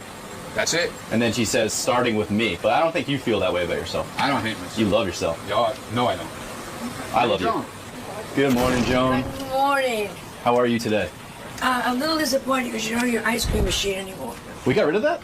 I think so. That's not right. See it? Not right. We lured you with ice cream, then we took it away. Very important. Good morning, good morning. Otherwise, I'm fine, thank you. And you have a new book out, so... I have a new book called Joan Rivers, I Hate Everybody, and it's the first book of comedy that was ever banned. I'm very excited. It's already been banned? It's been banned by, I'm not allowed to say the name, Costco. That's kind of cool, though. Beyond cool. I mean... Beyond cool, that means the nice thing is no very fat people will be able to buy it and hide it in their folds. But everywhere else you can pick it up. Everywhere else you can pick it up. Just not if you want to buy bulk no, food items. No, you can't buy it in bulk, can't buy a pallet. You can go to BJ's and buy it. Well, welcome. So that's what's going. I'm thrilled to be here. Good to see you again, Joan. It's good to be going on the air like a real big person. And how is Howard now that he's rich? I think he's doing well. I think he's enjoying this run on AGT. He's on with it's Howie Mandel. And Sharon. Yes. Okay, good. I think he's enjoying this run, though. He should. He should have done this a long time ago. You've said it since the beginning. From the beginning. He's terrific. All right, I'll let you get to Howard. Thank you. Hey, there's one other interesting thing, Howard. It's funny. Tim had dinner with David Brenner last night. Yeah. And, David Brenner's like trying to figure out, how to reinvent himself and everything. But the question is like, Joan has sort of managed to remain iconic. And I know it's because she's funny. But there's a lot. Maybe it's because Joan just never stops. Maybe that's why. But she certainly put herself in a place. Well, she's also, she's willing to say shit that, David Brenner won't. I guess that's what it is. She's outrageous. I got to tell you, I just filled her in on Robin in very broad strokes because she didn't know anything. And she's already got, she cracked 3 jokes in there that made me laugh my ass off. Oh, no. No, they're not bad. They're just stupid. But they're nothing that will insult. Robin will laugh at them. And I would tell them to you, but I want you to laugh at them. Okay.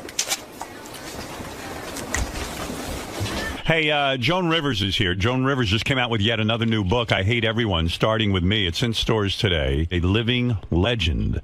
Now, is she calling herself a living legend now? I'm calling her a living legend. She's an icon, don't you think? I didn't know if that was in the copy or if you said that yourself. No, I'm calling her a living legend. I'm calling Joan a living legend. I certainly think so. What? Thank you. You refuse to do the show without Robin? I don't do the show. That's Robin is sitting there. Robin's gotten so lazy with this show that she does it from home now. That bitch has lost so much weight. That's right. You can't find me.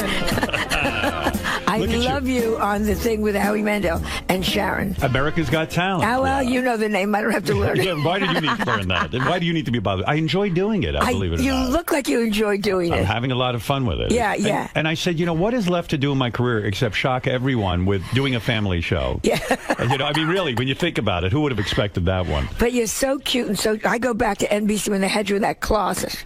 Yeah, remember that? right. Yeah, so long way. You should have done this a long time ago. You know, it's funny. Gary was just in here. We were talking about you behind your back, and I said, and he said, we know we have had so many comics on our show over the years, and we were just naming all the people who kind of have disappeared in terms of their careers.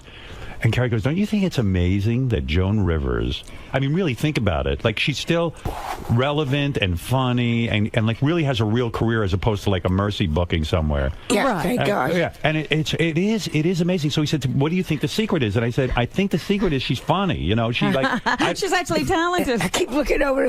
Yeah, I know, but I can't imagine... Oh, you keep looking over for Robin. For Robin, I get his stupid voice. Well, I keep looking for her, and I want them to tape a picture of her over there. What are you people talking about? What are you talking about? but no, it's hard work. No, yes, because funny. Aren't there days where you go, I don't want to keep up with pop culture? No, honestly, I don't want to keep up. I don't want. If one more person says, I love John Carson, who gives a shit? Nobody remembers John. The man is disintegrated even in his coffin. Right. There's nothing left there except 3 bones. Although I did watch a special on Johnny Carson, and you were a part of it. And you were very complimentary to him. And they cut out the one part, the truth. It's where I called him. And he hung up on me. And they have all these people saying, look who's saying it. The producer who hates me, who I hate. They cut that out. And they have the people saying she never called him. Oh. And I called the producer. Then they wanted me to do PR for it. And I called them up. I said, you have just perpetrated a lie. Right. Well, Johnny's wife, I said, the 3rd wife with the implants. Right. Yeah, she was walking the beach looking for him in Malibu. I know how she met him. Johnny's wife has a say on the special? Yes, she decided. Alex decided. Is it true that... Number 22. Is it true that your birthday is coming up? Yeah. Can I say... 79. How about that I didn't know one? if you gave that out, but... That's amazing. Can you believe you're 79? No. I'm in perfect health. That's the joke. And everyone around me is dropping dead. Because I can't even believe it's 79. Like, when you wake up in the morning that you even care I don't even think about your career. I really can't believe it. But I love what I do. Yeah, I know, but like... Howard, they just banned my book. How fabulous is that? Yeah, that was weird. Fabulous. It's some asshole. Who is banning But your where book? was it banned, by the way? I'm not Walmart? allowed to say the name, so you have to give me a hint. Okay, Walmart? No. No? Costco? Okay. They banned your book because, well, the People back... that sell pink meat. It's funny. It says here, on the back of your book, there are quotes. Will Chamberlain said about your book, if I was alive, even I wouldn't fuck her. Yeah, that's what I wrote quotes that I thought were appropriate for the book. Dr. Kevorkian said of your new book, this author should be euthanized. That's right. Maria Antoinette was the one they didn't like. It says, let her eat shit. Yeah, I thought that was a testimonial to their produce department. So they were afraid that if someone picked up the book jacket, they would see the word shit, and then that would corrupt them?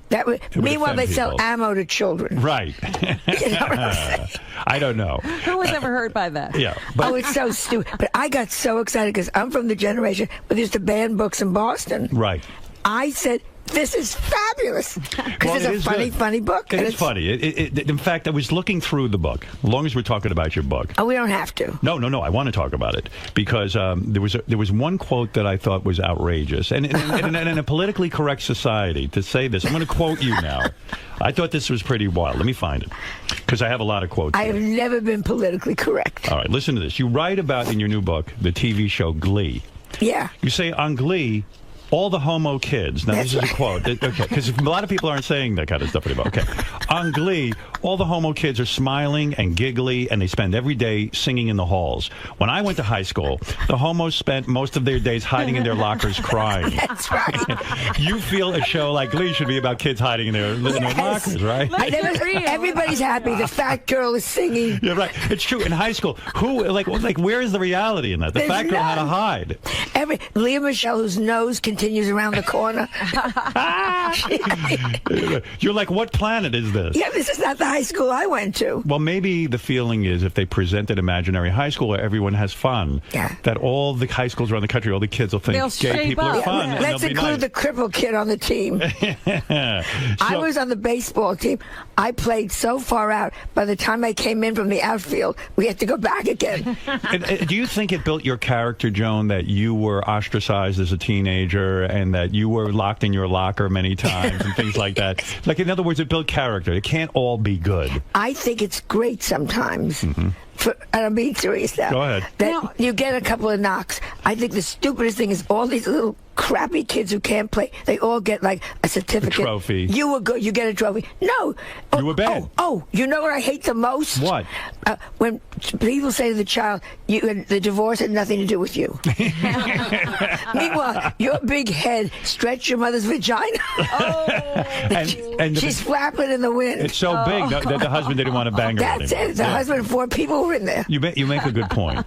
Now, on 𝗧𝗵𝗲, you wrote that her uterus is like a sausage maker. Yes. You're right. That's true. Right. I spoke to her the other day. Wait, I'm going to give you a couple of quotes. Did you talk to her? I did. You can't talk to her. We did speak to her. Totally crazy. You can't. She's totally wild. She just doesn't shut up. And why won't nobody's addressing that these children are trapped in a house with her? I know. Well, thank God she's not Kate Gosselin.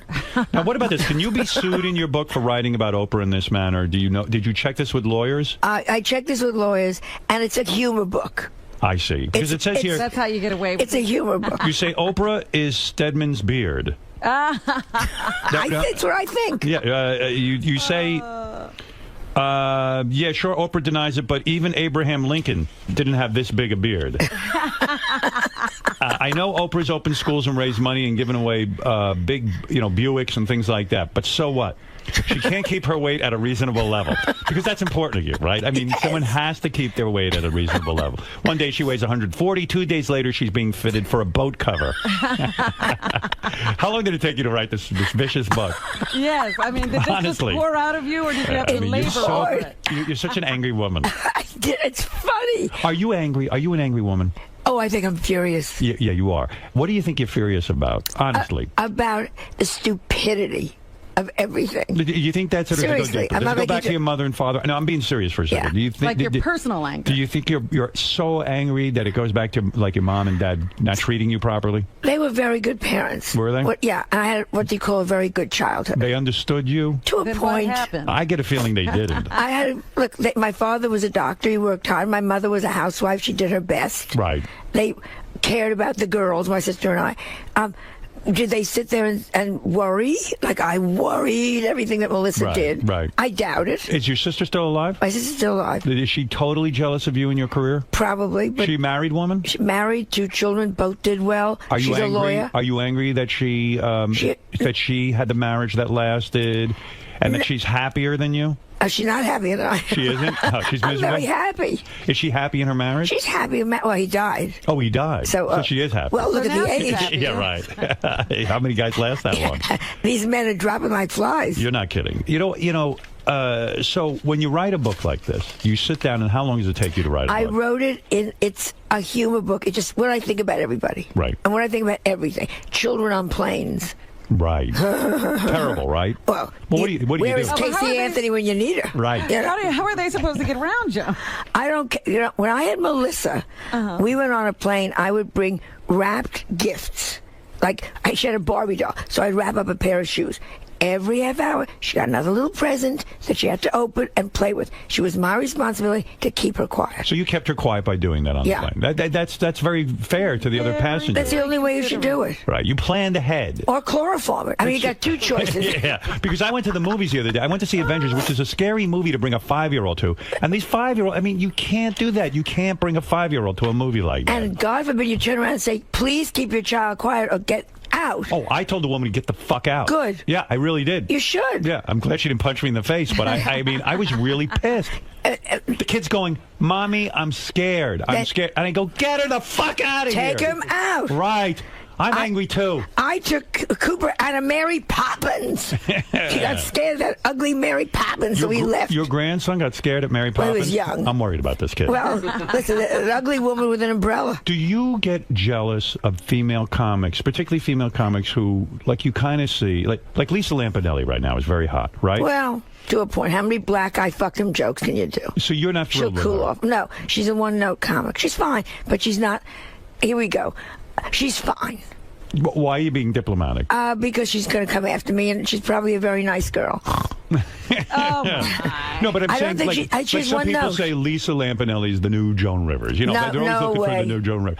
But you feel she has not earned that title. Oh, no. She's very good on a certain level. Right. And Joan Rivers, we don't need a new one. We got one. And I think this sounds terrible. It's 79. I think I'm unique. I think I'm very lucky. Well, you are unique. And I think I'm the best stand-up alive today. How about that? But you're not gracious, let's say. No, to I'm not like gracious. Right. You're like, I don't need to be gracious to 𝗧𝗵𝗲. Like, you don't feel like, hey, look what I've created. I've created a job for a lot of women. Are you gracious? I'm not gracious. I'm fighting for where I love what I do it great, and I get out of my way. So if you see 𝗧𝗵𝗲 𝗦𝗵, do you go up to her and say, oh, you're doing fine, but Yeah. you don't embrace her? I'm doing. She started with me one time. She did? About something. I thought, first of all, I didn't even know who she was. Right. So then they said, well, 𝗧𝗵𝗲 𝗦𝗵 said, they didn't use her on the comedy special, my comedy thing. So she started doing a lot. I kept saying, who is she? Right. You know, and then I saw her stuff, and every time you see her, it's still, I fucked a black guy, I got a black guy, I need a fucking black guy. Okay, let's get a second story in here. You fucked many black guys. Oh, my God. And you don't dwell on it. Melissa's talked furious. about it. She never even talked about it. I've talked to a point, By the but way- Melissa gets upset because she's jealous. In your new book, you talk about black people, and you say... I talk about everybody. Yeah, and you say that you feel black people already have to figure out what to call themselves. Yes. You say in the book that, when you were a young girl, everyone said colored, and then all of a sudden they wanted to be Negro. Then you say they wanted to be black. Now they want to be African American. You said, white people aren't that bright. We can't follow along. Pick a name and fucking Pick stick a with it. name and I'll do it. You say this in the new book. Yes, the book is hilarious. So there's wisdom in this book. Oh, thank you, Howard. Is There's it? wisdom. And talk about when you used to fuck black guys. Melissa's real father is _𝗵𝗲 𝗦𝗵 revealed in the Well, no, actually, it's Denzel Washington. Denzel Washington. I went for Melissa's looks. father. That's right. A lot of people don't know that. 79 years old. Yeah, but I And just you're got my still fighting, checkup. and you're still fighting with these young comics. You're goddamn right. Maybe that's what keeps you alive. And when they come over to me and they say, you opened the door, and you want to say, sweetheart, I am still opening those doors. Doors you won't even see for 10 years. And you say your health is good. Have you been to the doctor? Yeah, all the time. And you probably go like constantly, right? Yeah. Because you want to make sure you're going to stay alive. Yeah. You're checking Right, everything. right. Well, Melissa always says things like, if you get pains in your left arm and short of breath, that's good. It means you're losing weight. Don't check that one. Don't check that, mother. Can you even count back how many years it's been since you lost your virginity, or you've lost count? Well, it's all grown back. You're kidding. You haven't gotten laid in so long that your So virginity I grew wouldn't know. back. This hotel has been closed so long. Your hymen grew back. Oh, it's so sad. I hope you write about that. I could marry a Hasidic because I'm pure You're again. pure. You could But act. does Joan Rivers masturbate at 79? That's a good question. That's a wonderful question, and we won't go there. Ask Jane Fonda with her new body. Boy, she looks good, right? She does, yeah. She looks You great. got to admire her. In fact, someone said to me the other day, young guy, he goes, this sounds weird, I guess, but I guess Jane Fonda was up here promoting, or he saw her on TV, and he said, I'd fuck her. Yeah. Like- Now, don't you love... all right. This is one of my big pet peeves. Beautiful older women and a real schlumpy guy with stuff coming out of his nose. I might fuck her. And you want to go, she wouldn't touch you with Right. a 10-foot pole. Yeah, this guy, I think he was missing half his limbs, and he was ready to go fuck. That's a turn on to me, though. Hey, listen, compared to who you're dating, it's a pleasure. Are you dating? I'm not dating now. Why won't you say to her? I want to know, does a 79-year-old woman still need to masturbate? Honestly, but Yeah, a of straight course. answer. You do? Everybody. Wow. I That's thought that maybe the desire leaves. The desire never, and the look for romance never leaves. Wow. But is it romantic masturbating? Oh yeah, well, I always put a picture up. You still pray for I'm moving romance. to women now, though. You still pray for romance? Yeah, I would still love a romance. You never made it with a woman, did you? No, never. That was truly, never even had like a girl crush. No. Right. Girl crush is silly. Yeah, that's so stupid. What are you talking about? Where did you get your vibrator The from? boobies get in the way. Where did you get your vibrator from? QVC?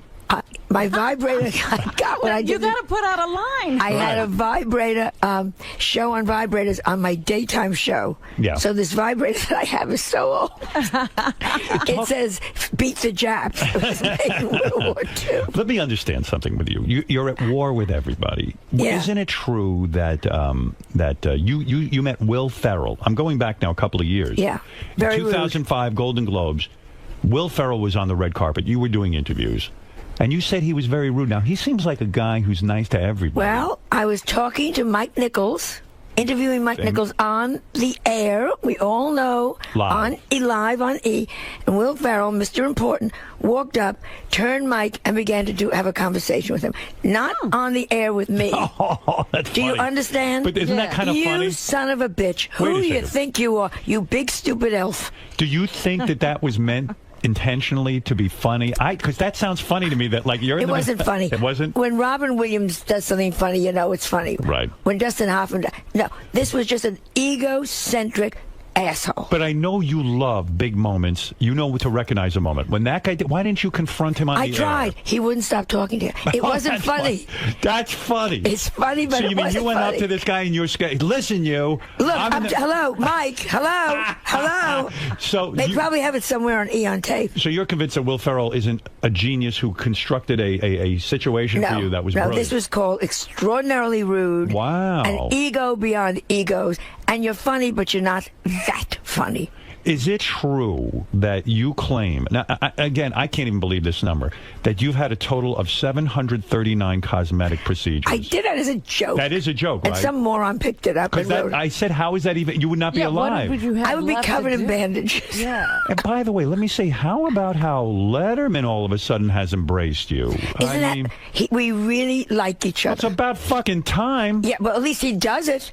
Leno, that asshole. Scumbag. Scumbag. Let's call it the way it is. That not funny, lucky. That motherfucker. Come on, let's go, baby. You think you're angry. Come on, right now. What is Leno doing? He doesn't acknowledge. Never acknowledge, never asked on the show. I can't acknowledge Joan Rivers. She hasn't done anything. Yeah, a moron. But all the others, Jimmy Kimmel's been wonderful, Jimmy Fallon's been amazing, Letterman. I think you're absolutely terrific on Letterman. I love working with him. I've watched every appearance you did on Letterman, and I used to say to you for years when I always had you on the show, I'd say, I don't understand why David Letterman doesn't have you on, and Leno and all these guys. Yeah. You're a terrific guest. Yeah. You come out there, you're prepared, and you work it. Like a woman who wants to succeed. Yeah, I still do it like it's my first shot. That's it.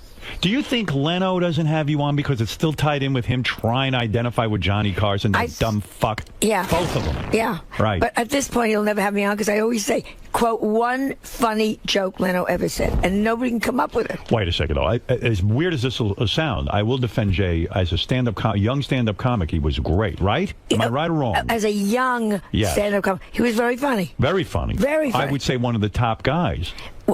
Well, let's not push that either. Really? But he was good. He was very good. He was very good. Gary Shanley. There was a whole group that was coming up at the same time. Does Gary Shanley still? How does he live? I mean, I love Gary. He must have made a pile of money. But on what? I asked him. I was at a party with him. I go, "How are you alive?" I go, "How do you eat?" I mean, what? You were on HBO. They're infamously cheap. And he was on. And also ask me how Bill Maher can buy a $20 million. Where did Bill Maher? I began to throw up my breakfast yesterday. 6 bagels came out of my mouth. Now, Bill Maher's a good comic. I love Bill. He's very smart. Where did you get the money to buy a baseball team? Well, we were asking this question on the air yesterday. We were doing the finances. We said, like, how much money could Bill? In other words, to shell out $20 million to own part of the Mets, you would have to be worth at least $60-70 million at least. Because you can't give up every $20 million you got. And maybe he's getting kickbacks from Huffington Post. we had a theory that he didn't put up $20 million, that maybe he put up $1 million, and that other people are involved in his $20 million. Right. Do you think that's the case? Yeah, then why don't they ever come to me with that? You know what I'm saying? I don't know. But my fashion how are you police. not, what are you worth? Seriously. Nothing. I'm not making that is such horseshit. I swear to you, I'm my grandson. How are you worth I'm my nothing? because I was always salaried. Fashion police. I'm doing it now. It's a career move. I know. Joan and Melissa. It's a career move. Everything is a goddamn career move. It's time I got a little cash here. I don't own anything. Joan and Melissa going into the third season. Third season. You don't own a piece of that show? No. And you're telling me that here's a show that's successful. 3 seasons now on E! Yeah. And they're not going to pay. They're like, no, Joan, this is just a vanity project. Yeah. But look what it will do for your I'm not starving. I live very high. I know. As you know. But I don't have this kind of money. My accountant calls me up all the time. You got to sell either the country house or the city house. Really? You don't have that kind of bread? No. It's remarkable. Libby. Because the clothing line, the what is that? Yeah, and the jewelry and the clothing line. I've done very well. They've kept me through the lean periods. Right. The jewelry and the clothing support me so I can do fashion police and I feel like all of the money went into your face. a lot of it went in my face, a little in the breast. You're seeing it. You're looking at it. I'm looking at it. Is it true? Edgar's funeral cost me a fortune. Tell me the truth, Joan, and clear this up for me. I know on your show, on your television show on E!, you smoked marijuana. That was on We. That was on We, right? You're on We and E. I'm on We and E and QVC. Yeah. How about a real network, finally? Yeah, I'd like to be on NBC, but exactly. Well, they're busy with me. Exactly, which is great. Right. Go ahead. Yeah. And Chelsea Handler's on NBC too. You know, she got. Hey, so this is interesting. I see you biting your tongue. Last time you were here, you let Chelsea Handler have it. You gave it to her good, and you said, "How dare you?" I don't care. I don't think she's particularly funny.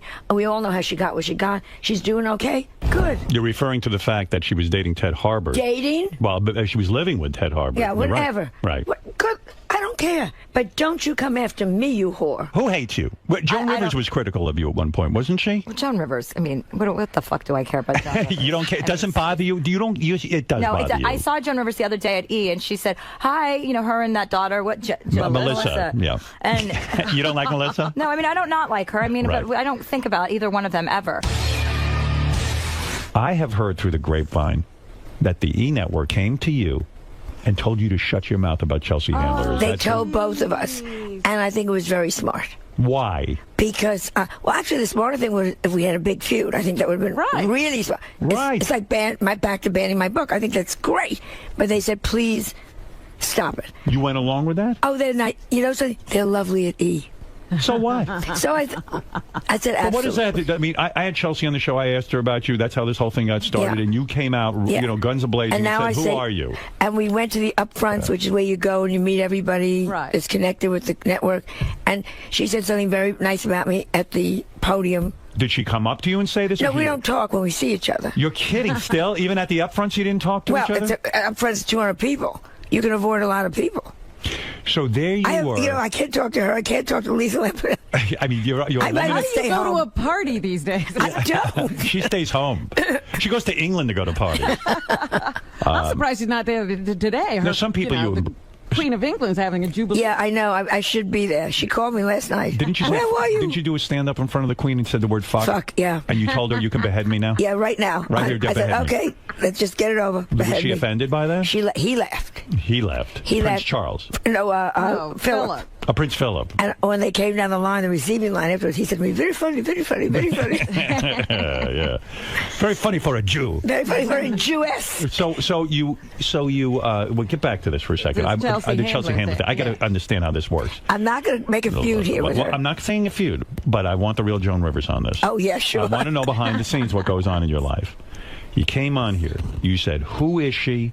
How dare she not look at me in the halls? Right. How dare she act like she doesn't know who I am? Because everyone knows who Joan Rivers is. And that she's superior to college. Yeah. Right. You really let her have it. I know my audience was very excited by this. They were like, wow, Joan, right on, blah, blah, blah, blah, blah.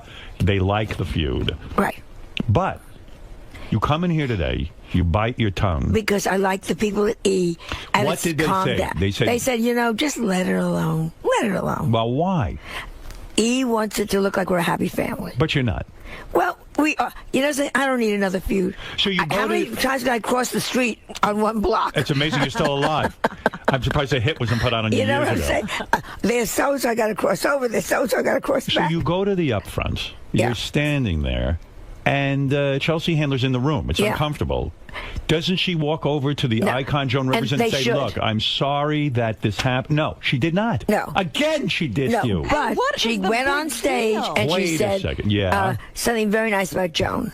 What did she say? I was backstage, but my friend said she said something like, my friend Joan is here or something. My friend Joan, who I don't even look at when... but she said that, and I thought that was very nice and very gracious. So if people say something publicly, but then behind the scenes won't even look at you... Well, that's me all the time. But no, that's not true.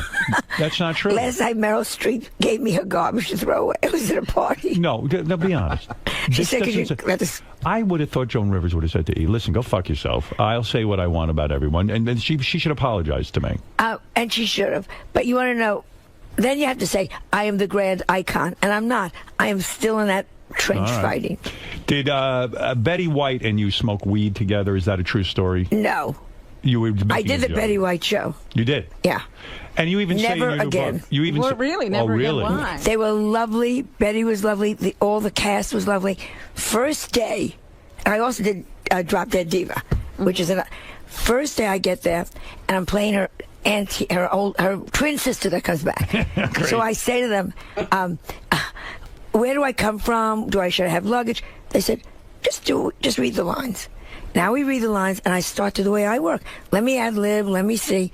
They call my manager the first day. They said, tell her to do the script as is. Whoa. Okay. Okay. Then why did you hire Joan Rivers?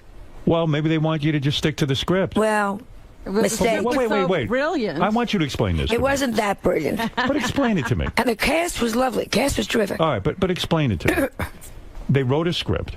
They send it to you, right? And you agree to do it. Because you always figure, when I did Suddenly Susan, you go in, I worked with Kathy, you ad-libbed, and you came out with something terrific. But you know on a lot of these shows. I did Nip Tuck.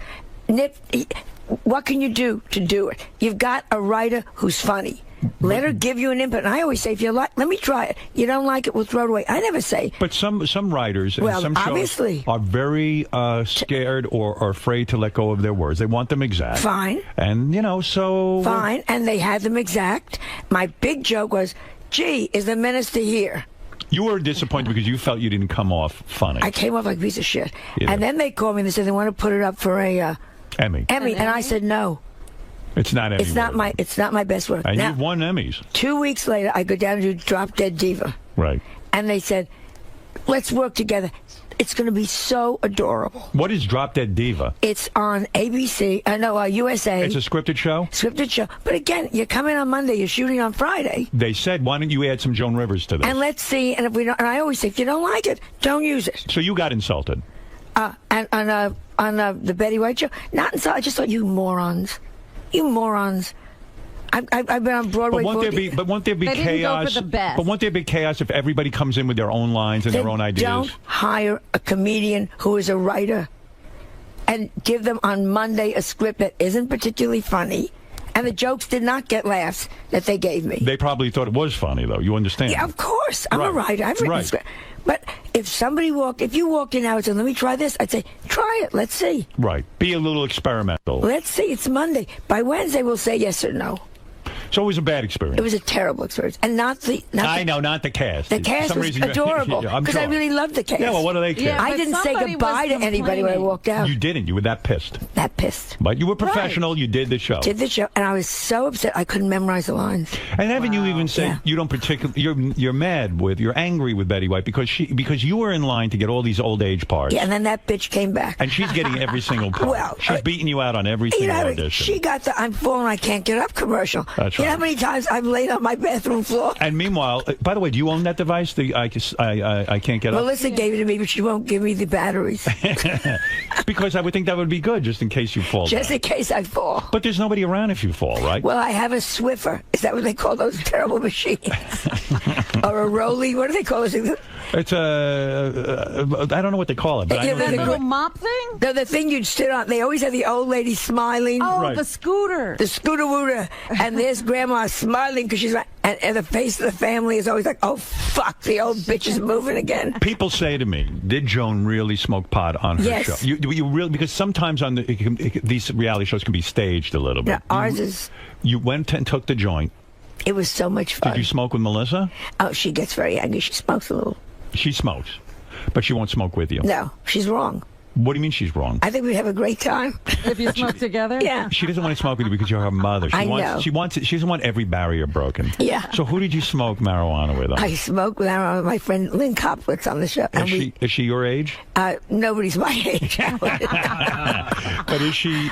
No, she's Lynn is probably in her late 40s. And so you. We laughed. You laugh. You just. And how many times did you inhale the marijuana? It didn't take that often, that much, because I hadn't done it for 40 years. You would smoke probably back in the Lenny Bruce days or something. I smoked. Last time I smoked was in Lake Tahoe, probably 1980. 1980, you smoked, and so you took it. And you took what? How many drags on it? Oh, a lot. I was having a very good time. And you don't get paranoid. You don't. I just laugh and laugh and laugh. You do. Everything strikes me as funny. And did you go to Melissa, your daughter, and say, "Look, now I want to smoke marijuana with you. This will be a good time"? No, I think we're going to go call her when I get off of here. Yeah, but you didn't discuss it with her. She has a new clothing line for Zappos, which is great. Right. And so I'm going to say to her, when you sell your first, 25,000 dresses, we'll smoke hot together. Does she smoke weed? She really does? Yeah. She tells you, Mom, I smoke weed, but I don't want to smoke with you specifically. Yeah. She feels it would bum her out. Yeah. I think, well, I'm the mother. I was reading, and this might be irrelevant to a lot of younger people who listen to this show, but did you make love, back in the day, did you bang Robert Vaughn, the famous movie actor? No, I would have. No, not Robert Vaughn. Wait, I got the name. Robert Mitchum. Robert Mitchum? You banged Robert. Yeah, Robert Vaughn was Man from U.N.C.L.E. Right. Robert Mitchum was a very famous, good-looking movie star. Fabulous looking. Rugged, yeah. You Soul fucked of him. a poet. How did you bang the soul of a poet? I met him on the Tonight Show. Look at the smile on your face. Yeah, she's still smiling. Calm He was down. great. When you say great, you mean he was sexy, great looking man. Go look at some of those old big movies. penis? Everything was perfect. No shit. What happened? And he was a poet. He was amazing. He just wasn't good looking. He was amazing. He was amazing. Did you smoke pot with him? He was a big pot smoker. Yeah, we you smoked did. a little pot. How? Look at the Now, smile what on was your face. great? Look at you. And you don't even light. You don't light up like this when I bring up Edgar. Well, Edgar, I was married to. Right. Robert Mitchum was a one-night stand. Was it one night? Yeah, it was great. Were you disappointed it was one night? Oh, I would have, if he had said toot toot, let's go. Right. I would have said, Melissa who? Right. I would have sold it to 𝗧𝗵𝗲. So wait a minute. I'm trying to. You were married and you had a one. Oh, let's not go there. Oh, wow. You had a child. Yeah, I was married. You were married. Robert Mitchum wants Comes to on the bang. Tonight Show. Go ahead. And he's the guest, and he's Right. very charming, and we had a drink after, and it was fabulous. You cheated on your husband. Yeah. Wow. Did you go home and tell him? Yeah. Oh, yeah. Hello, Edgar. Let me tell you. Did Edgar ever find out? And the next time Edgar and I made love, I said, Robert Mitchum. Hey, Edgar, you're not that. You know Robert Mitchum. You know Robert Mitchum. Did You you can't even write a couplet. before Edgar died? You never confessed. No. So you now talk about this because Edgar is gone. He's dead. I wouldn't do that. I wouldn't hurt Was there him. a lot of cheating on Edgar? No. Be honest. No. I mean, a couple no. of times. 3 times. Because you were in show business and it's 20 years. Right. And especially when you're on the road with a play, you get very lonely. You get lonely, and it's very intense work. And it's intense also that Robert Mitchum, a very famous A-list movie star, wants to have sex with you. I mean, it's almost intoxicating. And he was, as I said, he knew poetry. He knew books. He wasn't what you saw on the screen. Was he much older than you at that point? Oh, no, probably. Yeah, and Yeah, he was an older man, but still older. I was probably in my 30s, and he was older. He was probably 52. Was he a married man at that point, too? Were the both of you married? I think he was always married. He was always married. Yeah. And so he sees you on The Tonight Show, and let's face it, you're very seductive on The Tonight Show. Yeah, you're very sure. good. Well, you're very good at your craft. Don't be honest. And I was funny, and I was young, and what the hell? And so he says to you, I don't think he'd be sitting and smiling now about me. Right. Who knows? He'd probably say, Joan who?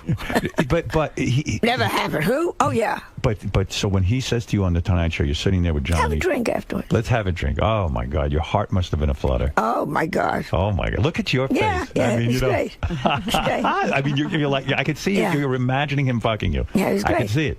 Did you feel guilty at all? Oh, you feel terribly sad. Terribly guilty. About when you go back to bed with Edgar? Yeah, with Edgar. Terrible. Yeah, and you're like, Terrible. how do you get past? Not that bad. She got over it. All right. Because you still light up thinking about it. Yeah. Did he give you an orgasm, Robert Mitchum? We can move on to something. Why? This is fascinating to me that you cheated. Obviously, it was a nice evening. Yeah, he has the drink, and you're easy. I mean, you go right. I'm easy. Like you didn't even have dinner. My feet were on the table during the drink. You knew when he asked you for a drink, you were going to fuck him. 2 feet were on that bar. So you go for drinks. Were you afraid that people would see that you were having a drink with a man? No, it's business. I We see. just done the show. Monkey business. Yeah, we just done the show. So no hesitation at all, and you're sitting Oh there yeah, you're shocked, but also you're just swept off your feet. And so, like, where do they go? Do they go to a hotel? Of course. Somewhere in Santa Barbara. I really went back to his place? No, we went to a very pretty place in Santa Listen, everyone who was involved is dead. You don't have to worry. What do you mean? You're acting like this is going to be the National Enquirer. It's Robert Mitchum. For God's sake. Nobody cares. You know when they Nobody talk about cares. these names Yeah, and right. they say, who cares? But remember in that day, Robert Mitchum, It was great. he was a big star. Yeah, and he was great. Would you have left Edgar for Robert Mitchum, seriously? I certainly would have thought about it. Right. And so he takes you But back I would have to... left. I would have given Edgar the house. Right. I would have given Melissa. Hey, that's enough. Who wouldn't want a little beautiful baby like Melissa? So here, Edgar, you raised this thing.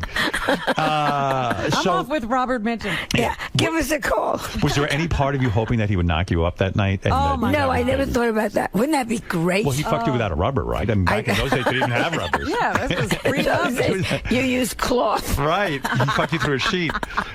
Seriously, he entered you without any... We're gonna. Can we please? Why? That's enough. No, it isn't. It's not enough. Did Melissa know? Have you talked to her? She doesn't ask you. And did you call Edgar that night and go, hi, honey? Could be a little What's late. the excuse? Hi, Edgar. I'm going to be a little bit late. You weren't out the whole night, were No, you? you walked the dog. Did you do that? You're going to need to walk the dog tonight. It's like reality. Did you spend the whole night with Robert Mitchum? No.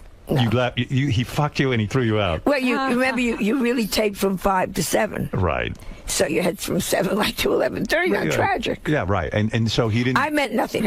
I can assure you. Yeah, right. But and then you did the walk of shame, right? oh, the walk of shame.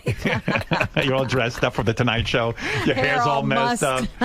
Lipstick's a little. Lipstick all messy from semen stains on your chin. I mean, did you blow him? I'm not going there. Tell me the truth. I can't remember. You remember every detail of that. Tell me when you masturbate, you don't think about Robert Mitchum entering you. You're like, oh, Bob. Well, now you think how old they are. I mean, but seriously, when you mentioned that you masturbate, do you ever say, oh, wow, you think about Robert Mitchum nude? No. But I do see the movies. It's so funny. Do you go back and watch the movies? Yes. Yes. And do you get wet? No, but I just think, oh, my God. Wow. There he is. Yeah. Yeah. Good for you. Yeah, Look so at great. you. Well, at this age, all you got is memories. Did you ever try to make it happen again with him? Did you ever call? You never call? No. Where are you? Mr. Mitchum. I would say every night, we should have him back on the show. Too bad we can't. Hey, come on, guys. How about instead of Cher, let's get Robert Mitchum. Was he your only famous guy that you had? The only famous... No, there's another one. There was an actor. But Who was the other one? New York actor. What was his name? Gabe Dell. Gabe Dell? Yeah. You're going to put him in the same league? No, you asked. Did you call him Bob or Robert Mitchum? Or you didn't just Mr. Mitchum? Mr. Mitchum. Oh, Mr. Mitchum. It sounds like you only knew him for a few short minutes, so it's like you probably didn't call him anything, right? But have you ever touched yourself thinking about Robert Mitchum? I'm not going to go Why? there. Why not? Why not go there? No. But because What do you he's mean, old no? now, and you just... Old? It's so... Isn't he he's dead? dead. He's dead. old now. That's old. He's dead. Who cares if you jerk off to Robert Mitchum? I You mean, don't want to jerk off to dead people. I mean, my God. Oh, you wouldn't jerk off because he's dead. Well, But did you sometimes, when you were in bed with Edgar, go, oh, if this was Robert Mitchum? well, one does have fantasies. Yeah. But none of your cheating was an ongoing affair. It was always a one-night stand? Or Gabe Dell was a big affair. Gabe Dell. And I left Edgar over that. You did? Really? Oh, my God. Yeah, So how did you end up back with 3 Edgar? weeks, and then I just thought, this is crazy. Right. Wow. Yeah, Gabe Look was... at you, you wild woman. Yeah. Man, you out there fucking like a rabbit. Oh, no, I mean, Gabe I barely Dell? had a chance to write jokes. I mean, Gabe Dell said to you, listen, I want to be with you. No, I think it scared Gabe. It did. But yeah, we started together on a Broadway show, and you have this big, intense, you're on the road, and you're bringing it in, you're working late at night and all that stuff, and you're kissing on stage, bing, bing, bing, bing, bing. And then the show closed and then continued a little bit. Yeah. And then it got too... it was too... And he liked me. He used to sit in front of my house. I was with Edgar and smoke cigarettes. Oh, wow. Like a stalker. Yeah. Wow. That was scary. He wanted you. And Edgar never caught on to any of this? I think Edgar knew. I think Edgar knew somewhere was Gabe. Let's dig up Gabe and let's dig up Robert Mitchum and we'll have a whole show. Let's see what they were buried with and get the jewelry. So you think Edgar knew that you were cheating I with think Gabe, he knew though? that. I think he knew. Wow. Oh, Well, that's the way it goes. did he ever confront you? No. No, Edgar's English. You whore! Hey, you whore! Melissa, tell the whore to come downstairs. Your mother, the whore. Go get the whore. Wasn't it true you had a night of passion with Larry Fine of the Three Stooges? No. Oh, yes. And that, you see how I glow? Talk about Larry Fine and him entering. How with a banana. He didn't use a rubber. Use a banana. He had a big red nose on. No, but how could you? Don't you laugh when you realize these guys had sex lives? No, I understand. Like the Three Stooges. Yeah, it's crazy. They actually had sex with people. If you know anything about the Three Stooges, the amazing thing is that Curly, the shaved head one, right? He was the ladies' man. That Mo was married, Larry was married. Curly would fuck like a rabbit, and he was so tortured because in the Three Stooges they wanted him to have a shaved head and they wanted to keep him fat, and he was a phenomenal ballroom dancer who loved women and fucked like crazy, and he was the ladies' man. And who would believe that? If you read the history of the Three Stooges, which I have because I love them, and I would have thought you would have been one of the conquests of Curly. Oh, what about the Marx Brothers? Do you still remember? Was Robert Mitchum the best-looking guy you ever banged in your entire life? Just the most masculine. It was the whole masculine, package. Right? He was the package. Yeah. Right. Everything. And when he was a cigarette smoker, and so were you back in the day, right? No, but I let him smoke. You did. He smoked after he banged you. Yeah, he used to put the ashes in my belly button. Oh, Bob, you